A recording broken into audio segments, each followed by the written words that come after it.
I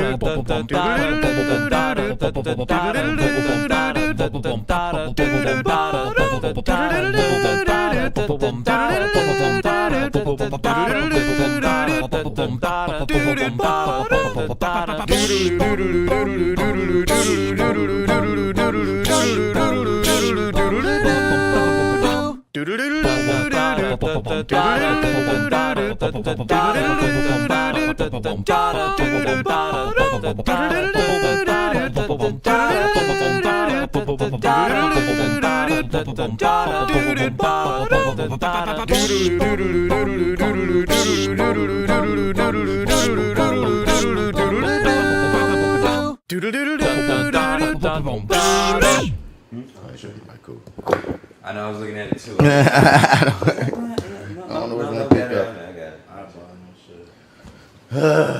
All right, I think we nice and situated. All right. Getting ready for this here. So yeah, y'all. We back. We here. This is the Reviewing That crew as usual. And we here today. It's been a long 2 days, y'all. It's been a long 48 hours. It's day 3 regular, dog. Man, look. Today Sunday? Today's Monday. Nigga, we've been at this since Friday, Saturday, Sunday. This day 4. This day 4. Okay, y'all. Man, I might be out of sorts, but I still kind of know how to podcast, man. This is that actor guy, Marty Bats Bradford. You can find me on all your social media platforms at Mr. Bats. Spell that Mr. Outer, you ain't gonna find me. And I'm here with the crew for the Reviewing That Show. You heard me?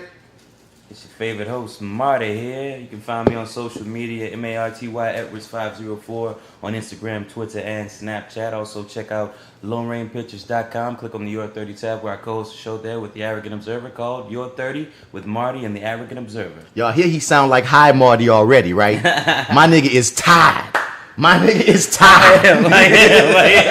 Hey, not one blunt has been stricken yet, but he already has high Marty voice. Cause you know by the time the second one roll around, it's like it's a different vocal. We can't even count on this nigga no more. We can't even. Nah, you know what? We got this, y'all. Come on, fuck that nigga in the So corner, when I man. listen to the show back, so we start off usually. Marty's like, hey, you guys, it's your favorite host, Marty. Halfway through the show is when you know the blunts have kicked in. He's like, yeah, man. So in this scene here, I really like this scene. Yeah, you know this was good. This was good. This was interesting. This was real good. I Just mean, because good. you know, the stuff happened, man. It's stuff. You hear me? So this week, man, we don't have J.Steel. We're not specifically going to be reviewing a TV show. Check back next week for the Luke Cage and all that other stuff. But we're going to be reviewing that 48. And every year, you know, we're going to get into what the 48-hour film project is in a little bit, dog. But first, I got to introduce my brother, my co-founder of GumboMonster 504. You can find it on YouTube. We've been making these movies all these years. This is my first time having my dude on a podcast. I think it might be his first podcast, period. We might be busting that virginity right now. Real? Not really, dog. Uh-oh, so we about to get into it, man. Let them know who you are, nigga. What up, world, man? It's the world famous DJ Mike 5. I gotta say the DJ parts when you think about me for the music. I also am the world champion right now, I guess, for underground hip hop in New Orleans, but not like a champion. But I run that shit on WTUL 91.5. Hip Hip-hop, man. If y'all need that hip-hop, they on digital as well as FM, man. Check them out, WTUL. He got a weird-ass freaking time schedule, though. This is for my night owls. You know what I mean? 12 to 3. 12 to 3, 12 to 2 if you feeling it. Son, that's for my night owls, nigga. You run Wu-Tang, whatever you need, bitch. Hit the line. Now, what other podcast was you on, man? Yeah. Nigga, I do other famous shit like this for other people. So I'm just like, what the fuck is y'all talking about? I'm sorry, but was it a podcast? It's all I'm asking. We're not talking about interviews. Oh, well, no then. Exactly. That's all I'm asking. I don't remember my nigga saying I was on the such and such podcast. I'm like, yeah, you was on the such and such podcast. No, man, I'm used to doing long form interviews. Oh, no. We're not interviewing you. We're all talking. Yeah, that's not even what I'm saying. This about to be a session. You say you've been recorded for broadcast before, is what you're saying. Yes. Nah, man, I ain't saying that. No. We got you, nigga. But no, we ain't interviewing your ass, nigga. We all on the same playing field, nigga. Fuck you. I'm just saying. You hear me? I'm just letting you know out there in TV land or radio land, whatever land this is, through the wave land, bitch. I do shit. I'm here. I do shit. You won't let niggas know? No. I do shit. I be now. silent in the background. I be holding the camera and shit, but I still do other shit. Yeah, like 5 man. If you watch any GumboMonster films, you should know him even if you don't see him, dog. He's the man that's usually behind the camera. He's a tech. He's like if Lawrence shouts out to you, L Dub is coined himself to be GumboMonster's makeup nigga. That's right. Well, 5 is GumboMonster's tech nigga in all things. And I fuck your bitch. But you and he'll fuck your bitch if you know if only I'm gonna leave it in. That's the kind of thing that you need. If what you need. You just leave it. You're in the market for that sort of thing. That's the problem. He ain't in the market and he talking shit. That's the problem. That's why he said delete that part. I'm just over here talking shit. My girl's gonna hear this, and I'm going to explain some shit. You better edit it out. But you know you gotta come strong with it. And I fuck your bitch. Just so you know, for the record. So yeah, on the review on that show, man, we always got the pre-show, then we get into the main event. And today's the main event is we're gonna be reviewing that 48NOLA, man. The 48NOLA, either or. That 48NOLA, 48-hour film project, competition, festival, whatever you want to call it, is an event that happens all across the country. Is it worldwide? It's worldwide. It's worldwide. It's set up to happen on select 2-day weekends throughout the world. So like if it's going on in New Orleans, it could be going on in another time zone, but we not compete with 2 different states at the same time, so they could have individual people for each place. Real shit, son. So they basically give you 2 days to shoot a movie, a 7-minute movie. And Marty was the director on one team. I was co-directing another team by way of team leader Gumbo. Jenny, was y'all team leader?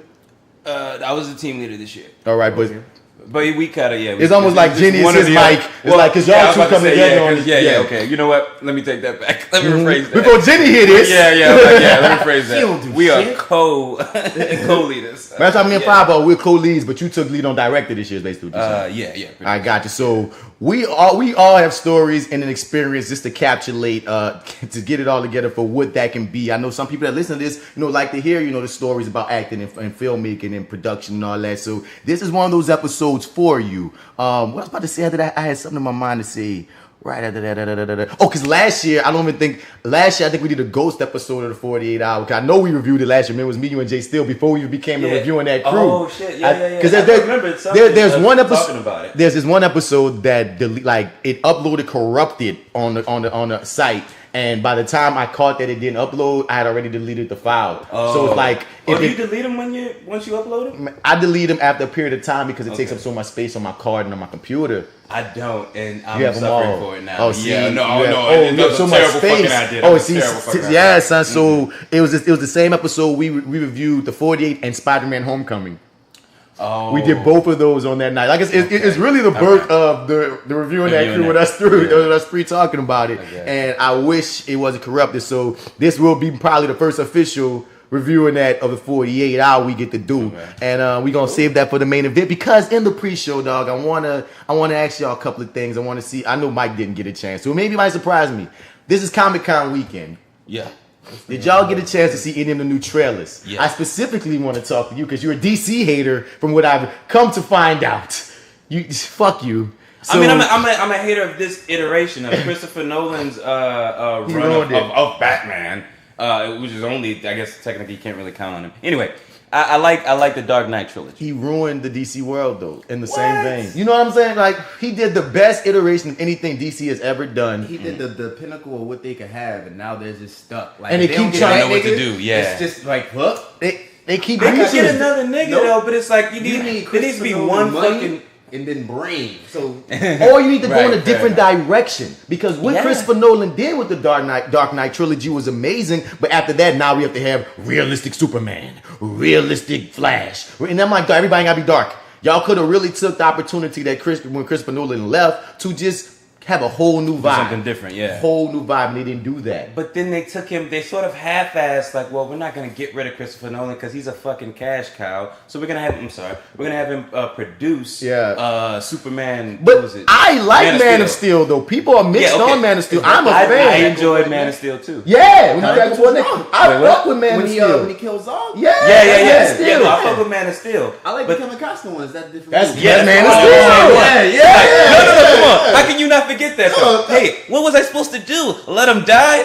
Nigga, you're Maybe. super. Maybe. Oh, yeah, first of course, yes. Maybe. Dad told him the real. Mom told him the real. Shit. But that scene pisses me off looking back no matter what because he could have saved his dad. We talked about that. Yeah, he could have saved his dad. There's no reason. Yeah. Like, at least in the old Superman, nigga caught a heart attack. And that was the beauty of it because Superman can't save you from a goddamn heart attack. Right. There's a beauty in that. So if you're going to add his dad dying because Superman's parents never died in the original Superman shit. You know what I'm saying? Like, that was the thing. Bruce got no parents. Superman got parents. But when they did the Christopher Reeve movie, they decided to add that element. And from then on, they started killing Superman's dad. So I'm saying, but once again, you're going to kill his dad. Heart attack. Natural causes. Because that gives you the dilemma of, you got all these powers, but you ain't got no power. You hear me?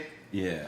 But it's still, a different struggle. Yeah, I'm still a fan of Man of Steel, yeah. But it's not like. But Man of Steel that still. Was it though. That's kind of. It's still after Christopher Nolan. At least Christopher Nolan's making it. Y'all ain't about to make nothing no bullshit. Right. When Zack Snyder took over, and I don't even hate those films, but I'm sorry. Christopher Nolan set the seed for Zack Snyder to ruin the universe. Maybe that's what it was. But because even the worst parts of Wonder Woman is Zack Snyder. What? Okay, fair enough. Most people feel like the worst part of Wonder Woman is the final battle with all the extra effects and shit. If you look at Batman vs. Superman, it's the same thing. You look at, you know what I mean? He does this big ass, over the top special effects, these battles that, you know, certain films don't need. And Wonder Woman, A+ movie, but the one kicker that people come at is its third act. And that's the fight can get a little goofy and cartoony to a degree. And that's when Zack Snyder, that's his shit. That's so funny. That was his shit. Okay. So, I'm sorry. Kathleen Bigelow, I think, is the director of the Wonder Woman franchise. That's why I'm so hyped to see her just do her movie on her own with Wonder Woman 2. It's not going to be any influence but her own. I thought she did the first one, though. She did, what I'm saying is Zack Snyder had his input in that third act scene. Oh, I feel and I'm saying now, to see what she's going to do solo. I believe it's going to be even better. Yeah, I mean, but it's on what type of action she like to do. I actually keep up with Catherine Bigelow. She did Strange Days. Days. That's her name. Yeah, Catherine Bigelow. Days. Strange Days. No, Angela Bassett. Oh, was she the one that got canceled? Wait, no, Catherine Bigelow isn't the director of one. It's Katie. No, Let's look it up once because we fucked this up before. Catherine Bigelow did the Hurt Locker. Yeah, that's the same one. I think she was attached. Strange Days. She has a good feel for what she's doing, and then her women are powerful. In Detroit. Fuck that. Yeah, fuck Detroit. You don't Patty Jenkins. But no. Bigelow had the job first. And I think that's why her name stuck with me. Okay. She had to drop out for some other movie for Wonder Woman 1. I remember that because people were so amped about her like being on board. I think she also did some work on Breaking Bad. Am I right?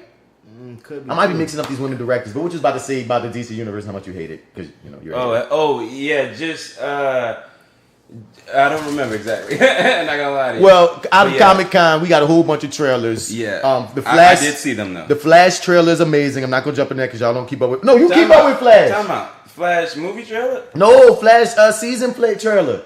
You didn't see it? No, I haven't seen it. So we're gonna talk about that in a little bit. Right, Arrow season trailer came out. It looks amazing. Okay. Because we're not gonna watch all the trailers, but there's certain ones I did want to watch. I want to know if we got about. though. You know what I want to know if we got? Did we get a Black Lightning trailer? No. At least one I didn't. I didn't see it because I know the ones that I was amped for were Shazam, Aquaman, Mr. Glass. Yes.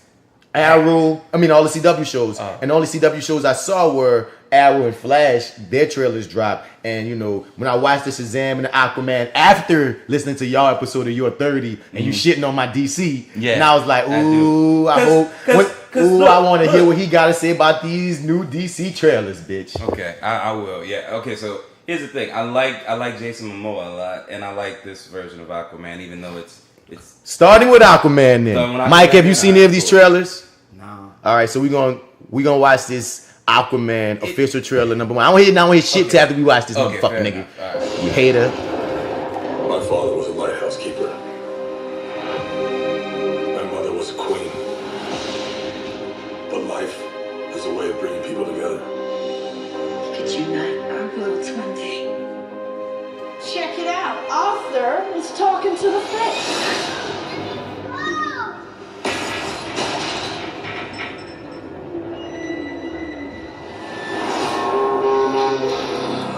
They made me what I am.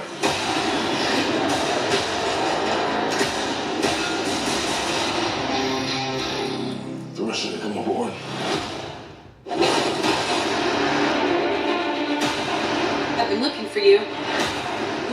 brother King Orm is about to declare war upon the surface world. The only way to stop this war is for you to take your rightful place as king. Trust me, I know king.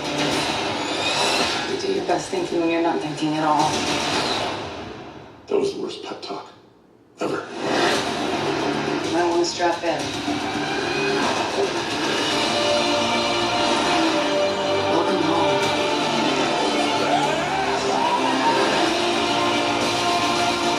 My brother has come from the surface. Challenge me for the throne. I call it an ass whooping. I'm the leader. I came because I have no choice. I came to save my own and the people that I love. You think you're unworthy to lead because you're of two different worlds. That is exactly why you are worthy. That was awesome. The war's coming to the surface. Like, man, I'm bringing the wrath of the seven seas with me.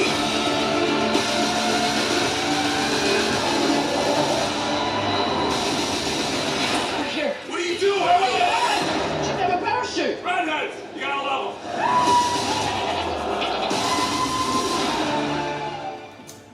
All right. How you feel? Now that came before that DC crossover movie, whatever. Right? After. Oh, that's whack. Oh, The sex niggas in the after. sub was totally dead, right? Because he came through the roof of their sub. Everybody on there just poke a hole in that bitch, and they all would have been done. I mean, nigga, look here. I never heard Aquaman don't kill people. I never heard he didn't have. He had a code. So yeah. How you feel about the damn trailers, y'all? It seemed like the other movie don't exist. Because he the king in the other one. He not? He go to Atlantis and do all this shit. He go to Atlantis and shit, and people know who he is, but he ain't king. Remember, he went there to borrow the trident or something. Right. Oh, that was He bullshit. didn't accept the throne. Yeah. Oh, they should have Yeah. held the brakes on this, gave this man his story, and then put something else in next. That was cool. But that other movie fucked it up. I mean, it's one thing that we can't consistently say, dog. The true, honest reason, more so than anything, that DC is losing in the cinematic world is they didn't take their time to build. Yeah. If they'd have put this out before Justice League, Yeah. put out a Flash before Justice, like, you know what I mean? Let us, because I'm more than sure people gonna leave this movie more interested in Aquaman and Jason Momoa, and would have been even more invested in him teaming up with Ben Affleck or Henry Cavill or A whatever. Batman making a cameo as being just What have Bruce you more Wayne, buck yeah. before we get to this movie, because you don't use a team up to introduce people. What you saying, Marty, about the trailer? Okay, I dug it a lot, and I echo what y'all are saying, man. But also too, what I'm taking into account here, at least after watching this trailer, I'm thinking, you know what, y'all can save this. You know what I mean? It's not completely in the toilet just yet. This is Like, much you can different still- from what Marty was saying last week, ladies and gentlemen. Yeah, and probably, granted, this was before I saw the trailer, and full disclosure, didn't have a lot of high hopes for it because I felt like they were holding it back because it might have been shitty, but they have, it just, that's No, kinda you're how- absolutely they're right. they're on a track record of, in my personal opinion, somewhat mediocre to, quite, I don't know, just a little shitty. Right. They haven't quite gotten it exactly right. I mean, Wonder Woman was a surefire win, but everything else is kind of hit or miss. Wonder That's Woman sort was of- damn near an accident. Yeah, They didn't fair really enough. help that film out. They didn't give it as much money as they would. Like, they didn't. And it still succeeded. That but- was an accident. Agreed. And Agreed. But like looking at this, it's like, you know what'll shut people up? You know what'll get people back on your side? There's a couple great movies. That's what Like, you need. That's it. Like, and right now, like before I saw this trailer, I was like, you know what? We need to kill every single one of these motherfuckers and just replace them. Like that's what we need to do. We need to swipe this whole thing out. I mean, keep Wonder Woman because y'all will lose your mind if we got rid of her. Right, you made money. But get rid of everybody else and let's just do this over. But after watching this, I'm inspired and I'm like, well, there's a way to do this. The question is, are y'all gonna, we don't need another Justice You know what I League mean? for years. Give us a few Aquaman, a few Wonder Women, establish the new Batman. Give Henry Cavill his Man of Steel too. Doing the 2-man thing like how they do on the show, where like it's Batman featuring another person, but not Batman. How you Yeah, bring in another you said character? 2-man, They yeah. do an adventure that like logistically and works for both of their stories for these two people to be working with each other, and then when it's over, I go where I'm going, boy. Do that in the next round. In this in a couple of we need a couple more rounds of establishing who these people the fuck are. Because if you play it right, you can save it. You can really save it, dog. And that's the thing I was saying last week we was talking. I was like, man, they just need some good shit, and I was just waiting for these trailers. Because the next trailer we about to watch, Shazam, if they get... but look, you might not like it. We're going to get into that when we watch it. Like I said, man, hit or miss. But my nigga, this could... Like it or not, they could have a hit with Shazam as a character, as another personality to throw in a future Justice League if they play it right. In a good universe. That's what if they play it right. Let's watch this. Let's watch the trailer and come back to Shazam. Okay. Going up for You've run from foster homes in 6 counties. I can take care of myself. Don't play that. When you're 18, give these people a chance. Because that's what they're giving you.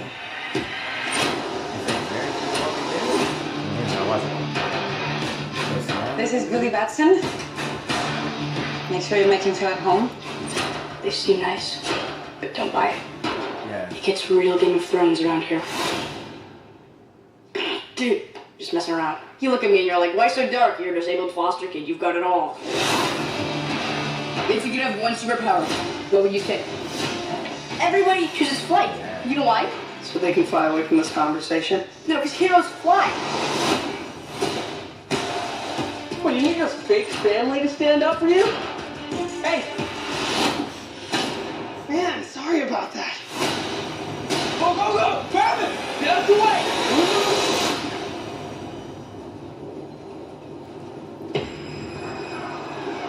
Billy Batson. I choose you as champion.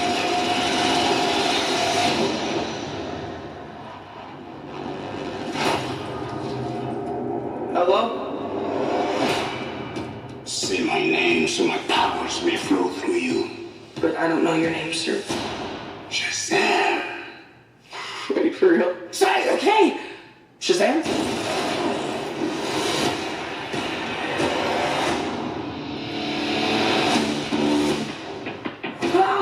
This means Billy! What is happening? You're the only person I know that knows anything about this Cape Crusader stuff. Can I? Oh, yeah. That's crazy, right? What are your superpowers? Superpowers, dude? I don't even know how to pee in this thing. AM to the PM, PM to the AM. You have super strength. Can you fly? If I quit your real, I still rock with Satan. If I quit this season, I still be my greatest. You okay? Why are you talking? Oh, be humble. Sit down. I don't think that's gonna buff out. Your phone's charged. Your phone's charged. The hell? You're like a bad guy, right? Shazam!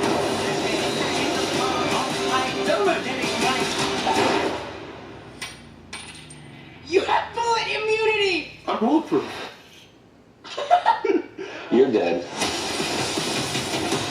Sorry about your window. Have a good night. You're welcome for not getting robbed. Oh, hey, what's up? I'm a superhero.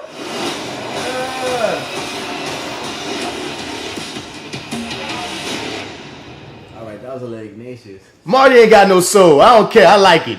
You don't have a soul, Marty. I'm sorry. Wait, hold up. Before Marty even goes, I just gotta spit this. Hold on. Understand. Yeah, what's up? So that was Shazam from what you call him with the little boy turning back and forth, right? Yeah, Shazam. I thought Shazam was another nigga though when he turned into him or some shit. No. Oh, all right, cool. Never mind then. Like it's the same brain in the big grown person. So body. he like Blue Beetle. What? No. Not really. No. I'm trying to think. I mean, got look, another nigga it's- that act just like this nigga, but don't have the powers like him, the same archetype, and I was trying to understand it. But I mean, He is like Blue Beetle. But I mean, he predates Blue Beetle, is what I'm saying. Like, you talking about Blue Beetle being like a kid trying to figure some shit out. But no, he's the archetype for that. Captain Marvel, remember that was the name before Captain Marvel? I never knew he was like that. I always Yeah. thought when he turned into Shazam, Shazam was not like a whole different switch. So since I'm seeing it be like that, I'm weirded out, but it makes sense because I'm like, oh shit, a little kid controlling his body. That's the hilarity and the conceit of Captain Shazam. He's Shazam now. Shazam, you know what I'm saying? That's why I was feeling like, and I would be battling this nigga to my left, like, son, the concept I see it could be in a hit because it's about a kid being able to be a superhero. And like for the kids, dog, the kids gonna love this movie, dog. Yeah, you talking to a superhero and you talking to your partner, them boys eating having snacks. fun, dog. They was having fun. Dude, Robbie, like that's how they won you over. They eat snacks. No, bitch, you got superpowers and eating nachos. And bitch, you gonna be having lobster. And the beauty of it that I was saying was gonna make or break this film. It was gonna make or break this film is if you gotta sell the fact that these are kids with superpowers. Like, what would they really be doing in 2018 without, being like, without being, what I'm trying to say, perverted. You know what I'm saying? So, dude, like, they got me with this trailer, dog, and I feel like it's for the kids. So, for a kids film and how they plan it and for what Captain Marvel, which is that guy? Which Shazam is. The only thing I did not like about the trailer was how goofy the lightning bolt looked on your boy who gives Shazam his powers, my nigga, Digimon Hansu. You hear me? Say my name so you could get my powers. For whatever reason, it looks cool on the suit for what this is supposed to be on some cartoony shit, but it looked weird on Mr. Shaman Man. Like, that was a bag. Don't go. Nah, that was whack. Yeah, but that's one of them. Come on, What Marty, did you think come of? shit on it, dog. Okay, so what I want to shit on the most is the costume. Because the costume to me, I just didn't dig. I'm trying to think, like, how could they have done it better? Maybe it would have been cooler if they had got, like, a dude who's actually, like, big. But then again, maybe he might have not been able to be. Your boy not little, though. He bulky. And he showed us how he looked out the suit recently to shut people he? up. Yeah. Okay. He is not a small guy. Keep talking about it. I'm going to look it up. But yeah, no, the still images when they first came out for the suit actually looked, like, terrible. But being completely honest, it looks a lot better there in the movie than it did in the still images, at least. But I'm still just not sold on it. But I haven't seen these photos either, so I can't really speak on that. Also, too, this guy, I'm not really high on him being Shazam. Okay. I would have liked to see somebody else. Who exactly, I don't know, because you're just not feeling him. Yeah, I'm just not feeling him. But otherwise, everything else, all the other elements are there. I even heard some other rumors that they were going to do some sort of family of Shazam sort of thing, which looks like that was a complete lie, which thank God. This is the version I'm familiar with. This is the version that I wanted. I didn't think I was getting it. So, of course, I was shitting on it beforehand. But now that I'm kind of seeing what they have in mind, like, I can't shit on the trailer. He got a little buff for this role. He's not a little person. Okay, fair enough. I mean, I'll give you that. He's not a little guy. He's not a little person. I can't say that, no. Definitely. He's not as buff as the suit. I'll give you that caveat. Right. He's not as buff as the suit. But I think that plays into the funny. I think it's the gimmick, dog. Yeah, I feel it may like a gag suit. It's cartoon. Yeah, maybe, right, okay. Like a put on. And that's what they're going for. Yeah, that's what they're going for. Yeah, right. It's a kid's fantasy thing. But also, too, without having the trailer, it was just kind of hard to sort of. That nigga look like a buff Jimmy Fallon. He does. He had another name. I'm like, okay. Yeah, see, like when you say Jimmy Fallon, you know what? Fuck, I'd take a Jimmy Fallon in this role. You know what I mean? Like a sort of. Nah. I know you wouldn't. Okay, fair enough. Whatever. But even if you think of the cartoons, dog, and how Shazam is, he's a boy. He's a man child. He's always this boy. That's the fucking seat. I don't know.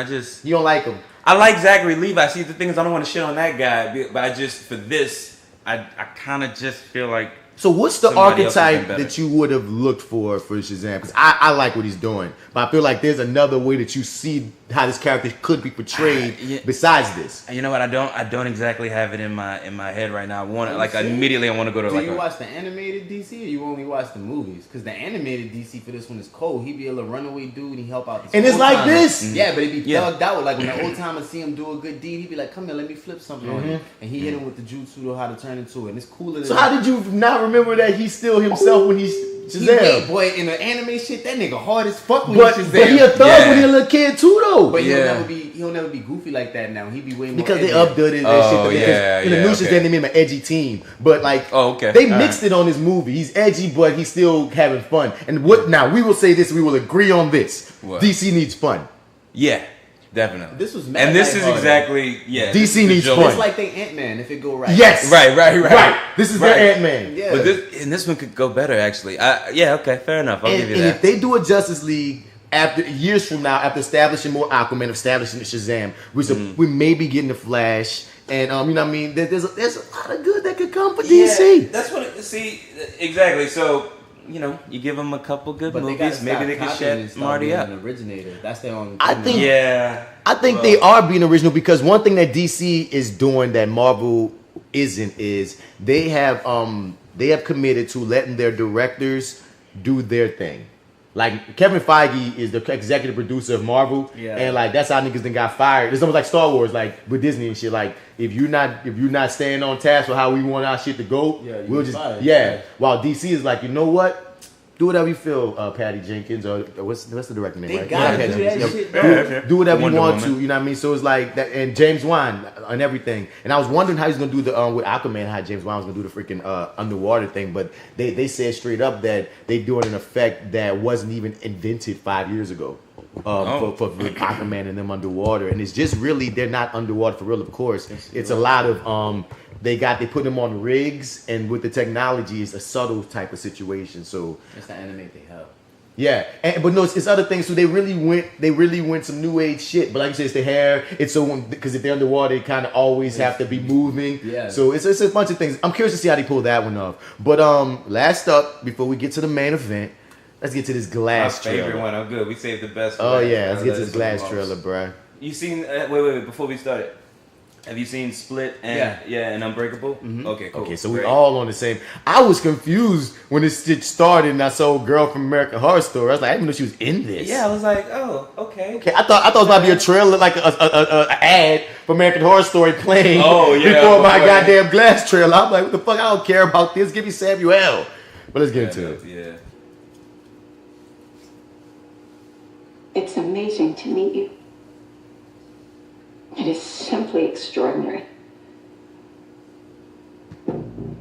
Maybe this will all make sense if I explain who I am. My name is Dr. Ellie Staple, and I'm a psychiatrist. My work concerns a particular type of delusion of grandeur. It's a growing field. I specialize in those individuals who believe they are superheroes.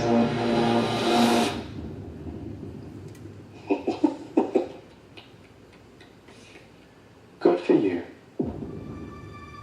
The three of you've convinced yourselves you have extraordinary gifts like something out of a comic book. David Dunn, the only person to survive that train wreck all those years ago.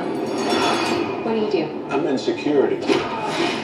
You think you have superpowers. It's a feeling. Vision. I have to touch them. You believe you are a protector. My name's Patricia. I have no question. There are 24 identities. I'm Mary Reynolds. We almost got you, bro. That live in that body with you. The beast is coming any minute now for you guys.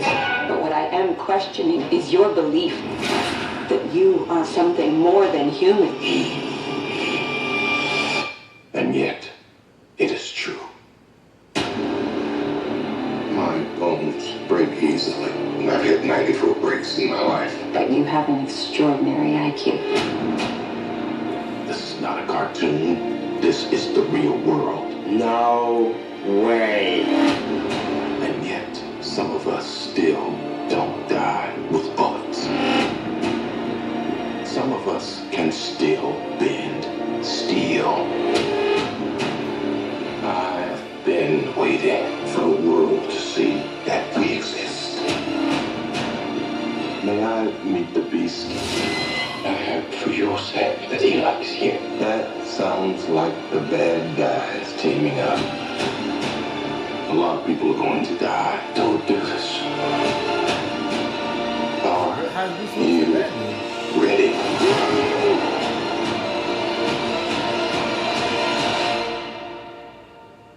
What do we call you, sir? First name, Mr. Last name, Glass. How y'all feeling? How y'all feeling? Now I gotta say this. That nigga M. Night Shyamalan must have did some fucking premium ass snuff wherever he went after the first check. That's great. I don't know what he was doing on them other. He must have been like this. Ooh, I'm over here working this other shit. You can't get none of my energy. Or you want a movie? Make whatever they want. Take their money. Boost, boost, boost. Dog. What?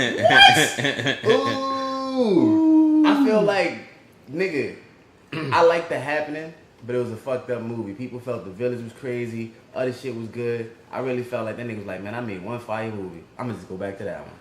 But just do all this other shit and go back to that one. That was great, son. That was great. I don't even know what's happening. I don't even I saw what was happening because I was trying to catch it because his shit be like, man, ooh, I gotta twist him. I'm like, no, he like that nigga said, fuck that shit. Make straightforward movies, just give him that creepy. He turned creepy like your regular anxiety into something else, and then gave you something else. But I'm taking my nigga is making. No, you ain't hawking no. Run your shit, son. I'm just saying, dog. He's making once again. As part of the reason of how this show even came to be was both of the Martys, me and Marty's love for superhero lore. You know what I mean? We like that shit. So I just all versions of it. I'ma always give an opening to, from the good to the bad.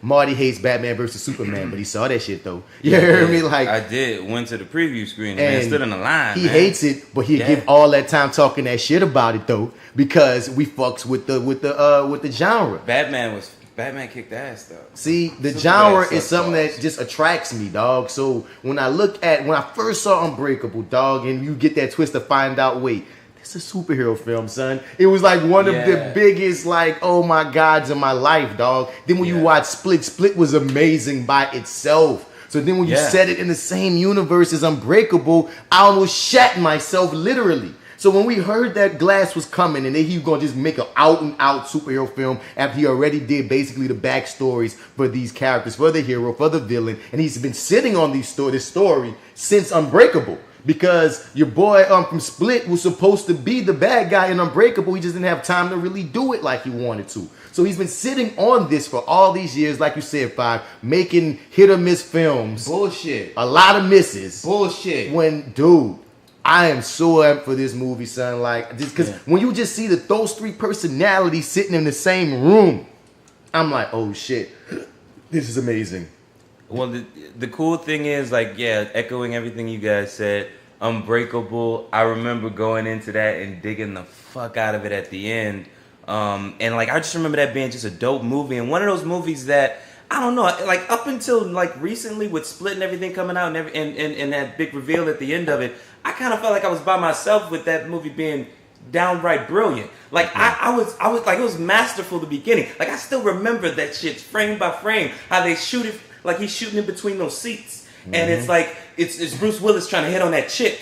And he's pulling off the ring and and eventually, because they both reveal that they're both married or whatever, and they're both on this trip or whatever, boom, boom, we could get it in. Oh, and the chick, and the chick just kind of gets up and walks away, and you see Bruce Willis looking between the seats at the camera, and then it's a little kid, and we see we're looking from the little kid's perspective, watching these two grown-ups talk, and I'm like, oh shit, that was dope. And then I don't know, anyway, that whole movie, that whole shit was dope. Then we get to Split, and it's god damn, what's going on here? You know what I'm saying? I'm truly interested in this, James McAvoy. Oh my God. Fucking performance. I mean, that's like a masterclass. That's it is a definite masterclass right there. And I dig the hell out of that. I love the way that movie ended. And then we get that it's a tie into Unbreakable. So I'm like, okay, cool. Then everybody starts talking about how great Unbreakable was. Cool. And then I'm like, okay, cool. You gave us this. In real life, I feel like M. Night maybe only made 4 great movies to me. Really? Everything else was in the middle. I'd have to go bad back or good. I'd have to go back and count because I can't say for I think sure. it's only 4. It's only 4. Okay. All right, I'll give you that. I gotta go back and think. But there was always talk. I do remember him talking, kind of hinting at, now I want to do, a Mr. Glass movie. Because, dog, I'm going to cut in on you, dog. Okay. Since Unbreakable, he was supposed to be making a sequel to Unbreakable. And everybody was waiting for this sequel to Unbreakable. Yeah. And we just didn't know we got it at first with Split, so Split came out. And it took years. Years for Split to come. And it's if that's what we want to call it, which is exactly what it was. But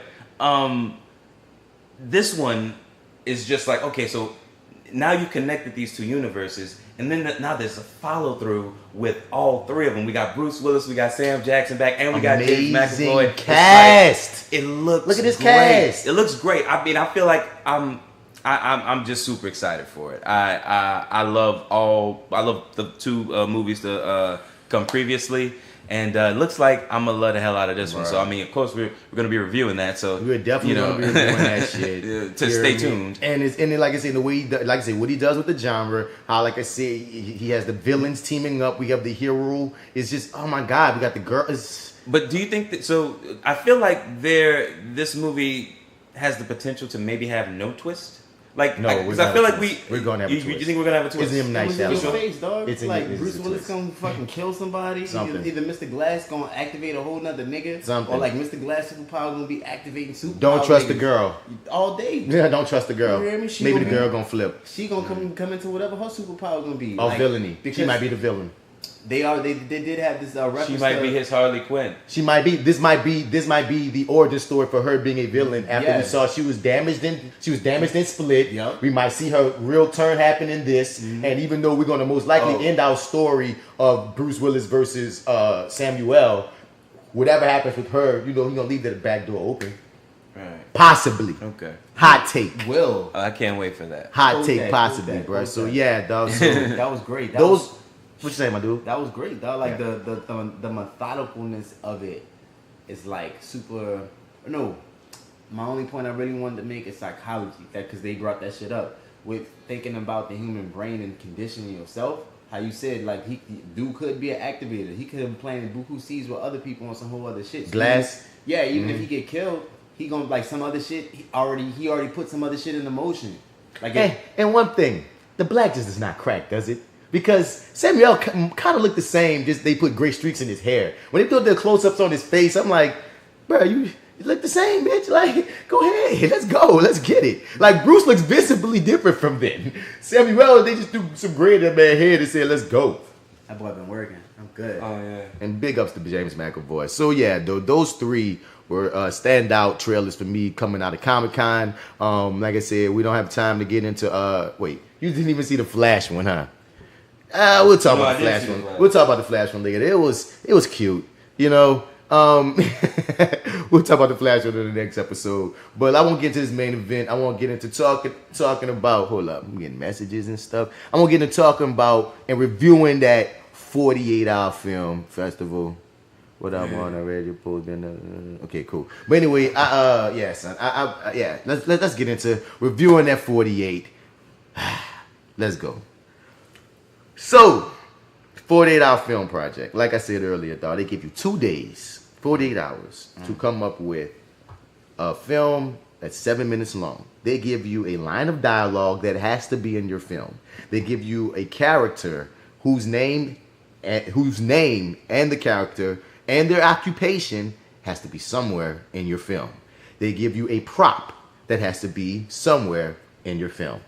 And you pull a genre randomly from a hat. Horror, comedy, suspense, fish out of water, espionage, romance, musical, whatever, what have you. You pull this out of a hat, and whatever you get, whatever you get, they give you 2 options. You might get drama mixed with time travel or something. And you can either do a drama or a time travel story, or you can make a dramatic time travel story, as long as you stick to what's on that paper you pick. At 7 p.m., 7:30-ish, they let you go that Friday, and you must have a finished film, for better or for worse, turned in by that Sunday at 7:30 p.m. to qualify. 7. I'm just, they give that grace period, because that's when they do. 7. So why did they do that whole countdown at 7:30? That's bullshit. That's why I was told. That's why I was upset, G. It's 7.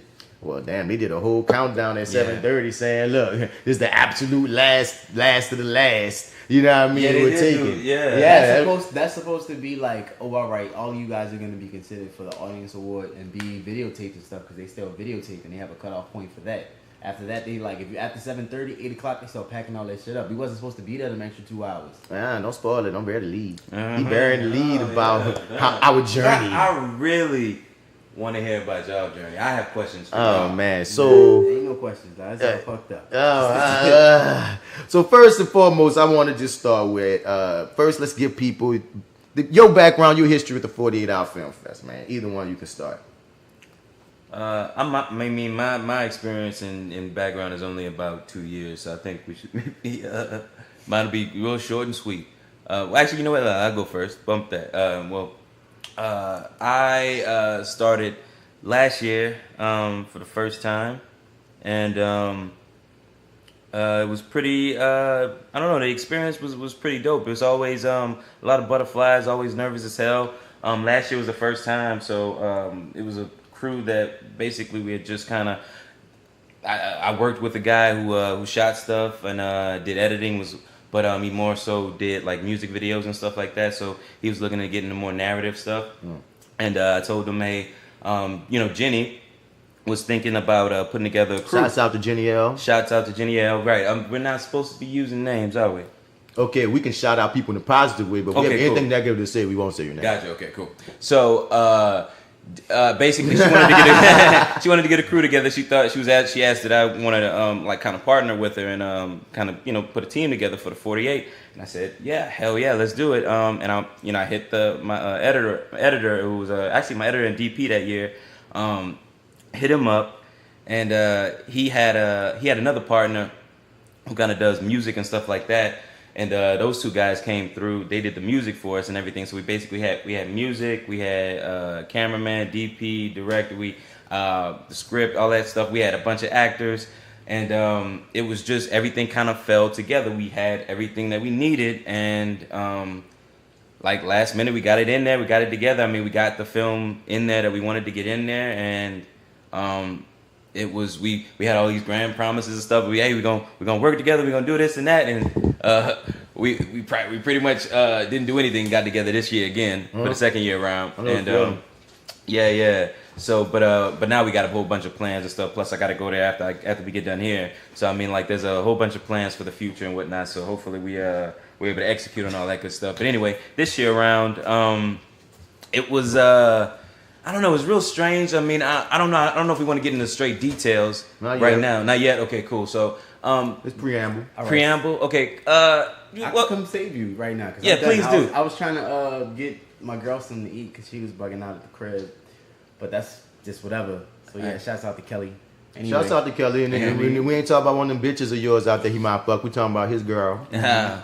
Right. Anyway, man, but that's the wrong time right there. You gotta hold it when other niggas saying strange shit. Damn, I fucked your bitch.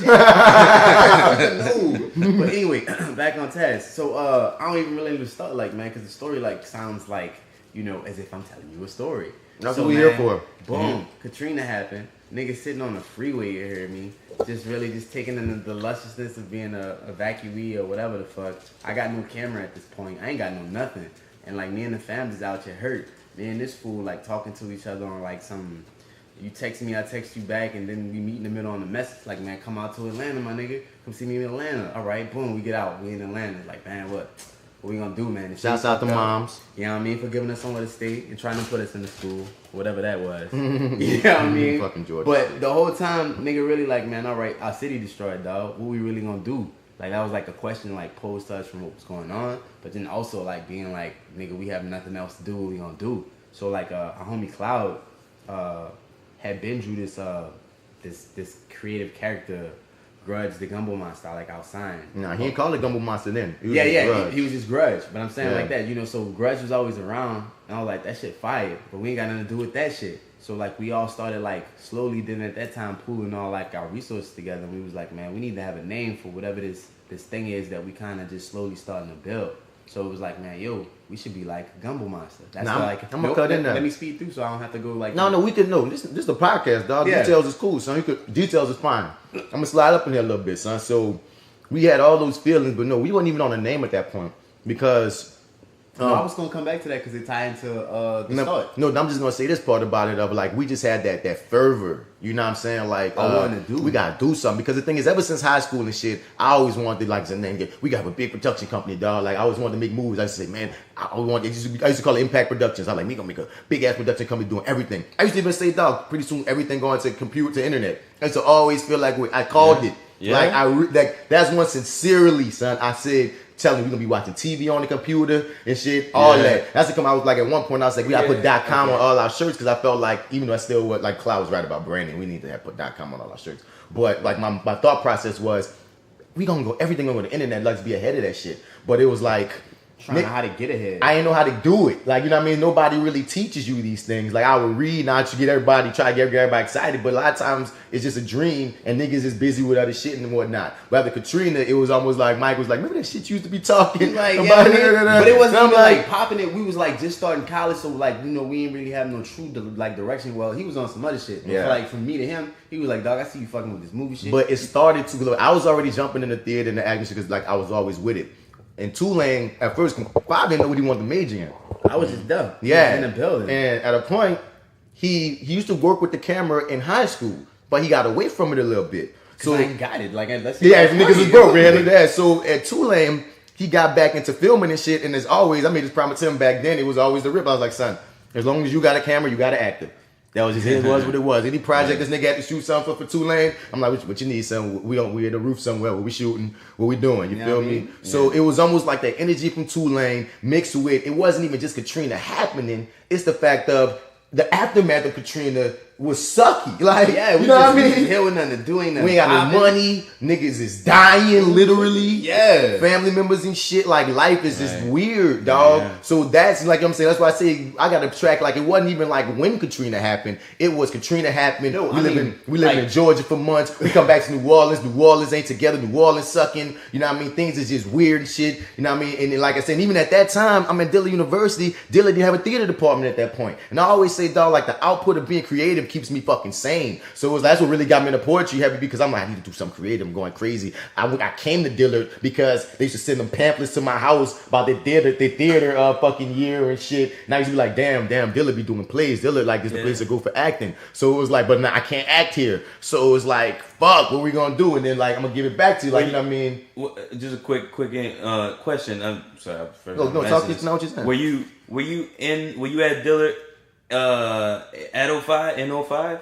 I went to Dillard in 2004, majoring in mass communication, minoring in theater, and once I went to the theater department, I met up with one of the professors. I'm cool with her now, but basically she was like, I don't know, it felt cold. Like, she was nice, but it felt cold. I know how she is now that I know her, but at that point I was like, I was cocky too. I was like, I'll come back to the theater shit. That whole year, it was my minor, declared it and everything, but I didn't do shit. And that's the year that y'all did Emmett Till. That's the year everybody talking about how amazing shit is. Because I was like, we had to have been there at the same time, but I was like, I only remember running into you after I was like, I'm in Florida now, so like, that's my freshman year was full of parties, girls, dropping classes. Amen. And like really, like I passed dropped a lot of classes. I passed all my classes, but I dropped many, so I would, you know, I wasn't doing good. I got dropped. That's what kept me at Dillard so long, because you got to come back to that. It ain't like high school where you just keep moving no matter what. No, bitch, you got to come back. So it was like, so then Katrina happened in 05.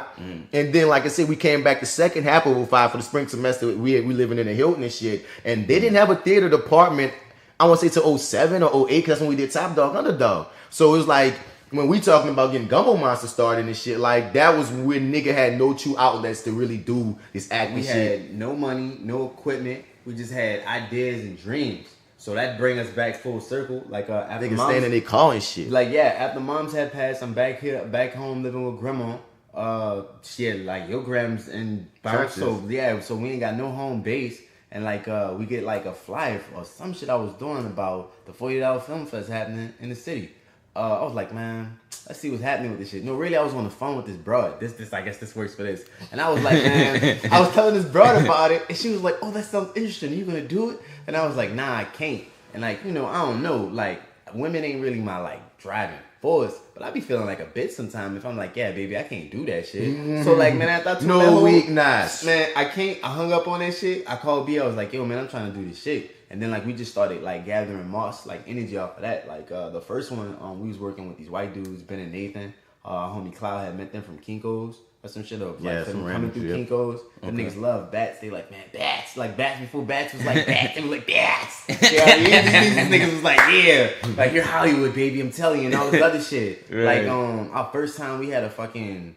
Like what that was in like hotel. Now it wasn't even a hotel. Nigga had a fucking French Quarter suite for our like final edit of the fucking like that shit was fire. Them white boys had some cool connections. Yeah, you feel me? And like I remember that none of us was even in the movie. Like Like I co-wrote that movie. It was from with Ashley, the white girl I knew from college, and this other chick. She did makeup. We did this weird ass story. I co-wrote it, and like I co-directed it, not even knowing I was co-directing it back then yet. You feel me? Because my thing was, I'm always into the acting and the craft. So it's like if I see something, I'm gonna talk to the actors. I ain't even no trying what. to take away from the co-direction. It wasn't even that, dog. It became a weird clusterfuck. Like niggas had weird energy with each other. Not us. Yeah, I mean, but just so like working with other people for the first time and like the time. So like picking each other out. Yeah, the shit was strange. Like a niggas like our camera dude, not me. Like me just chilling. The other camera dude, like, cause I wasn't even. Actually, that's when nigga was like, man, you should work the camera.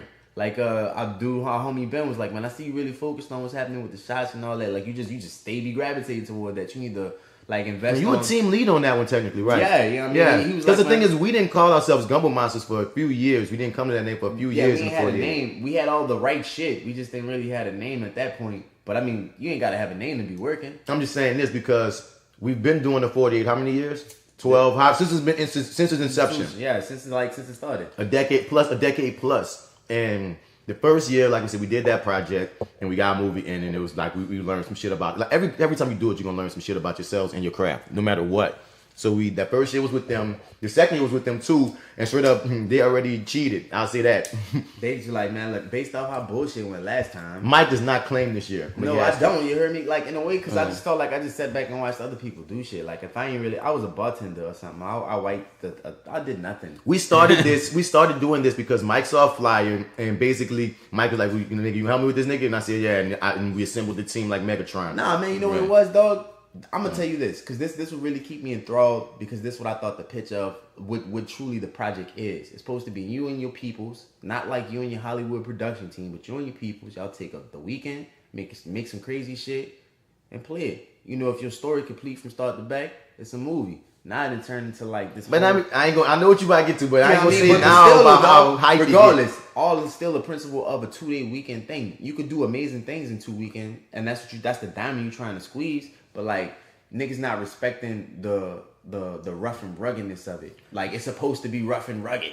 That's not the only. That's not the only reason. He don't claim a second one because, like, once again, when we first entered this, it was like us niggas getting this shit. Let's do this. The second year, we really let them take lead because they was on the level of. They told us to go have party breaks. I mean, no, not even just that, dog. Even from the inception of it, even though they were on our team, even though we brought them into the 48. That year, they was like, man, we already have the story and everything that we can just adapt to almost anything. So we're going to run with that, man, this and that. And like Mike wasn't even behind the camera. Mike was like assistant on some shit versus being a nigga like how he is like GumboMonster Tech nigga. Nah, he was like really like just there. That's one thing. Involved. That's one thing that frustrated the hell out of him, even though he was part of the team. They took in some of your shit, like took in some of your ideas. I guess. But for the most part, he didn't feel involved. I was the main actor, so no matter what, I'm in there. My jacket in the movie, shouts to my jacket. So once again, we're not GumboMonster yet. You dig? Like but we still in the 48 that year, and we still like one ragtag. You know what I mean? So then the third year we're in this thing, and that's when like Mike had that taste in his mouth, like, dog, we're doing this. I can't do it like that again, like we did last year. I gotta feel like, you know, like this is our vision. We doing this whether we fly or fall. You feel? So that's when we did Sip for Gonorrhea Gitis. That gotta be the third year. That's when I went to go get tested, and I told you that shit was bugged out. So maybe. Yep, definitely. Right. Yep, because he was scared about AIDS tests and shit. So we made some guy readjust off of this nigga fear of it. It's not fear of being tested. It's the experience of being tested. You and did. Then other ways of just shit going wrong, but and that year we really stood out, like we did, because people still talked about it. Made the 48, and that year like we took our lick. Our editor had stole our stuff and ran away. Yeah, that was weird. What he stole? Our footage. He stole the footage and ran away. We was never able to edit. Like one thing we gotten accustomed to with doing this 48 so many years is we're turning a 7-minute or 8-minute movie. However we was able to do it in y'all 48. It's for us. It's really the 72 hour, because that third day we edit what we wanted to edit out of it, and we make the movie that we can put together that we would like to show. And it's usually maybe 12 or 13 minutes instead of the 7. You get what I'm saying? What we doing. So yeah. And which, if I can say this too, because I didn't mention this. What I mentioned is my first experience as a team leader or co-team leader, whatever. But like my actual first experience was with y'all. Like just kind of working with y'all, but really. Not to sound stupid, but what did we do? That was details, yeah.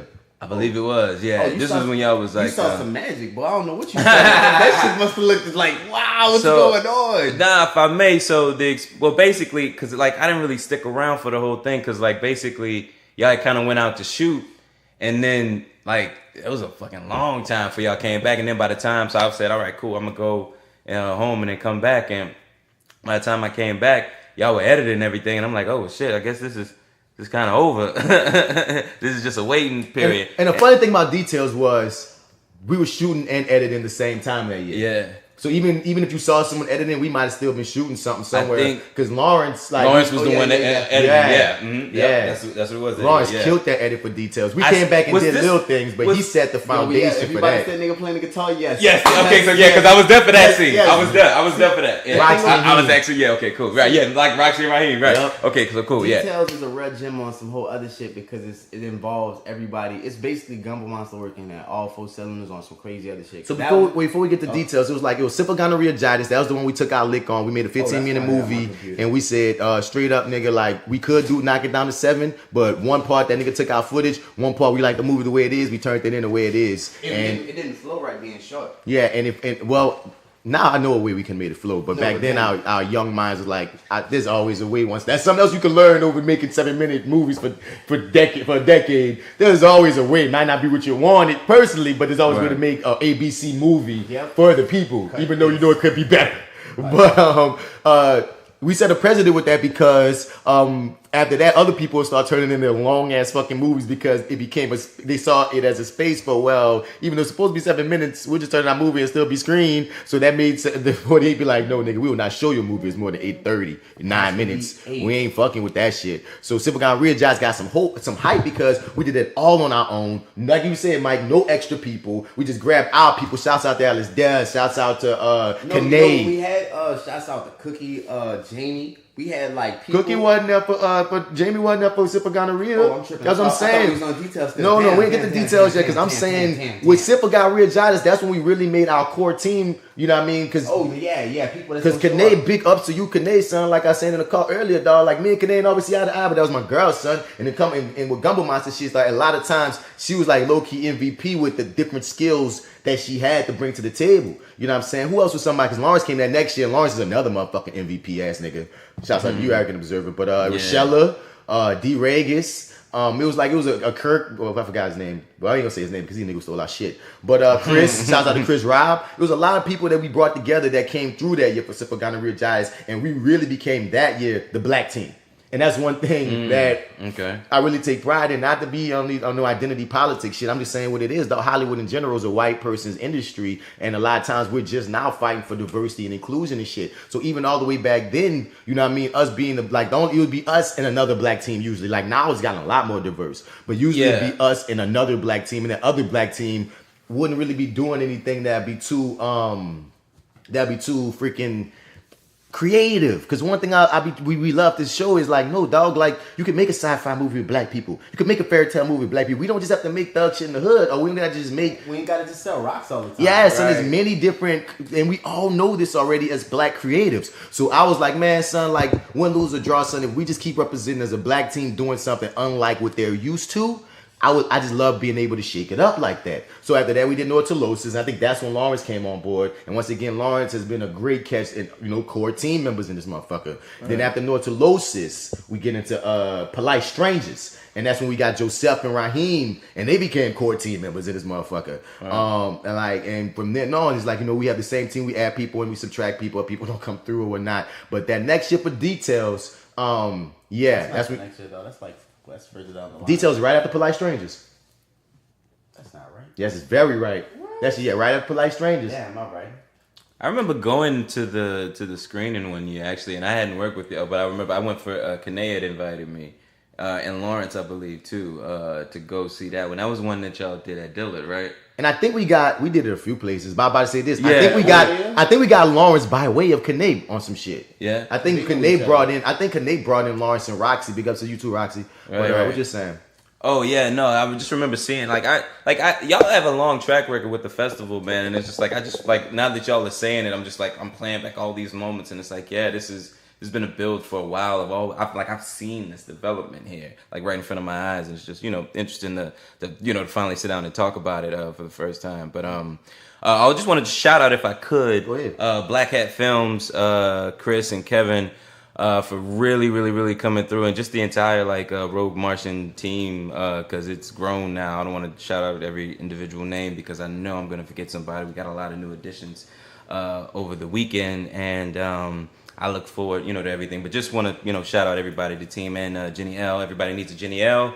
I will say it's smart not to shout out the whole team right now. Yeah, right. Just saying this from experience. No matter what, there's gonna be some core motherfuckers, and you're gonna notice who the core people are. Like, let's say y'all work over this year, right? You're gonna notice who the core people are, right? And you're gonna notice who's people who, if you was to listen back, you'd be like, damn, I'm glad I ain't sat that motherfucker out. And it might not even always be a bad thing. You know what I mean? Sometimes people are sitting in a positive way, and you don't work together anymore. But I'm just saying this, right at the festival time, right after 48 time is not the best time to assess who your real team is. Okay, real. fair enough. Okay. You hear me? That's why I shout out Jenny L, because I know Jenny L core. Oh yeah, you know what I mean? She started this shit. She's the day. She's that nigga. You know what I'm saying? But beyond that, like I said, if you was to go down your whole list of people that work with you on this 48, not to shit on anybody. Right. It's the reality situation. You know what I mean? Yeah. We gonna talk in a year. We'll still be talking. We gonna still be talking. But now we're in details. 5-1. That bitch went viral for us. It's one of the trippiest things. For it was on Shadow and Act. Yeah, they took us live. I was at fucking Wine Slime Burrito. A chick was like, man, I'm reading this bitch. I'm like, man, is this a website? She was like, yeah. I'm like, whoa. It was like a retweet from them, because I thought I was looking at a link off their shit. Like, you know how the Facebook ads spam you sometimes or some shit? Yeah. But no, they was big up in us. No. They wrote an article how they be like, check this stuff out. Yeah. You hear me, dog? That shit was amazing. Different black websites hit me up and they played our shit, dog. Like, to this day, got the most hits of anything. And right now, those hits aren't a lot compared to things that really go viral. But it's like 2012 or some shit. And at the time, we had no backing, so it was like, dog, a lot of people saw details by way of somebody, or like, nigga, we went to make Wendy's or something once, and some chick recognized me for fucking details, and Mike wanted in the movie. He should have got his free shit. So I was tripped. I was like, what movie you talking about? You saw me in, son. And like, dude, it was a trippy thing, and it was like what wasn't expected, because it was before found footage type shit was like, you know what I mean, like cliche. It was before social media was big, so we flipped it on a social media character, and it got to a point where think about what we created. We just created. It got to a point where a lot of people, and it's almost an echo of what happened this year. A lot of people that were supposed to show up didn't show up that year. You feel me? And that's how I want to be in, because that's how, really, son, a lot of times if I'm the main character in the movie, it's not even always me saying I'm the main character. Motherfuckers ain't show up. Nah, that's incorrect, dog, too. Man, when we took the walk to the gas station, you was like, you wanted to be story. No. I'm not talking about for details. I mean the general. Man. Nigga, you ain't paying. That's you not paying attention. I'm saying, generally speaking, when we do our films, a lot of times if motherfucker ain't show up, I got to step into some situation that I wasn't planning on stepping into, because, damn, what happened to you? Where did you go? You said you would be here. Okay, I guess I have to play this character now. You disappeared. You feel me? It's a trippy thing, and Details was one of those moments. I can't name names because it's not right, but a lot of people that year did not come. They did not come, son. You hear me? So that's really how the shit fell in. We was looking at who we got to do this and do that, and niggas wasn't here. Or they didn't show up the Saturday, but they was there the Friday. But then as a creative star, we also had a point note, dog, of trying to be like, do we want this shit to be story-driven and character-driven? I know I could trust you in a character-driven situation. So it's like you playing your spades. But that's the thing too. You feel like you felt like you could trust me because niggas dropped out. They was supposed to be there. You know what I'm saying? It's like, if it comes down to damn 5 people disappeared, I'm going with the nigga I know. Like, come on, son. We need to get this together. We got 2 days. You got 2 days. You ain't got time to be any, mini, miny, mo. It's like, son, if you here, let's get it. Let's go. But I was really proud of Details. That was a funny thing because we watched it the other day. After Details came, it came Man's Best Friend, then we did another and another and another. One trippy thing about Details is we got disqualified that year because we used professional music. And it was the trippiest thing. It was the first year. Pause, dog. In the previous years, going back to how this competition was or whatever the fucking, in Rue's translation, they made it seem like, oh, it was all good for you to use open music. Because last time, in the previous film, we had open music. Because we built up with them as they figured out how to do this. Like, so since there's such a new thing, they didn't know, they didn't, 1 year to the next, they'd add new rules. Right. So 5 thought that just like a previous year, we used anybody music and we still was in the competition, that we could do that again. Yep. So we used professional music and they told us straight up, we have to DQ you because this year We're not accepting that. But here goes some shit. I'm gonna ask you this, son. Would you want to know this or not? They told us this, and I was still nominated for Best Actor that year with the disqualified movie. They nominated for me for Best Actor because they fucked with it like that. They said you guys had the best movie this year and you would have won. We're very bummed out that we have to disqualify you, but like honestly, this is one of the people that runs it. You guys are the best movie. Also, we've been watching you since Symphogonorrheagitis. Like, we love you guys, dog. It's just crazy that this happened. And I sat there like, but you still disqualified though. Yeah. Yeah. And I was like, I kind of wish, like, on one end, it gives you some confidence because, you know what I mean, nigga basically validating your merit. But like Five saying, you telling me we can't compete in the same breath. And you know you just came up with this year. Oh, but it's on us for not reading it. Yep. It's definitely on us for not reading it. You got to take your lick. It's written out. Read the rules. It's written on that bitch to say read the rules. Once again, we grew with them. You know what I'm saying? Because that's on us. Like, we ain't read the rules. We ain't read the rules. For all we know, they might have started the year before. Right. Okay. They might have been started it because since the second year we stopped reading the rules because we know how this go. Boom. So we gonna take the lick, but it was one of the most frustrating licks to take when it's like, damn, like we felt so proud about the film. We made an all-black thriller, suspense, horror joint about a social media killer. Right now, people have done that. At 2012, people weren't doing it. You feel me? And it off no money, dog. So we was really proud of it, and we couldn't even compete. It's one of the worst things ever to sit through these ceremonies and sit through these viewings or whatnot and see movies that aren't that great all the time. We talked about this in the car, like no shade to nobody. Every screening, I think we spoke about this with you. You have 3 really good movies, maybe 2 really good movies, 3 cool ones, and the rest are like, what the fuck? And one wild card. And the wild card thing. It ain't even cinema. It's just niggas said, fuck it. We know we can't make them. We can give you something. And sometimes that wild card cold as fuck. I know. Those are the memorable ones, though. Yeah. Yeah, but no, that's exactly right. It's that I only stay with my group. I've only seen like my group basically. I never see what group B or whatever one that comes behind looks like. But that was definitely the case in my screening. You gonna see it again, and it was the case in the screenings that I went to previously too, when it was just to see y'all's. Yeah. Same there. Some of them were just so like kind of like what the fuck. Yeah. Like, but you know, having to. Like, you don't know. It's like when I think back on the ones where I'm just like, ooh, shit, what the fuck happened there? Yeah. I'm like, nah, you know what happened? Y'all fucking shot that shit.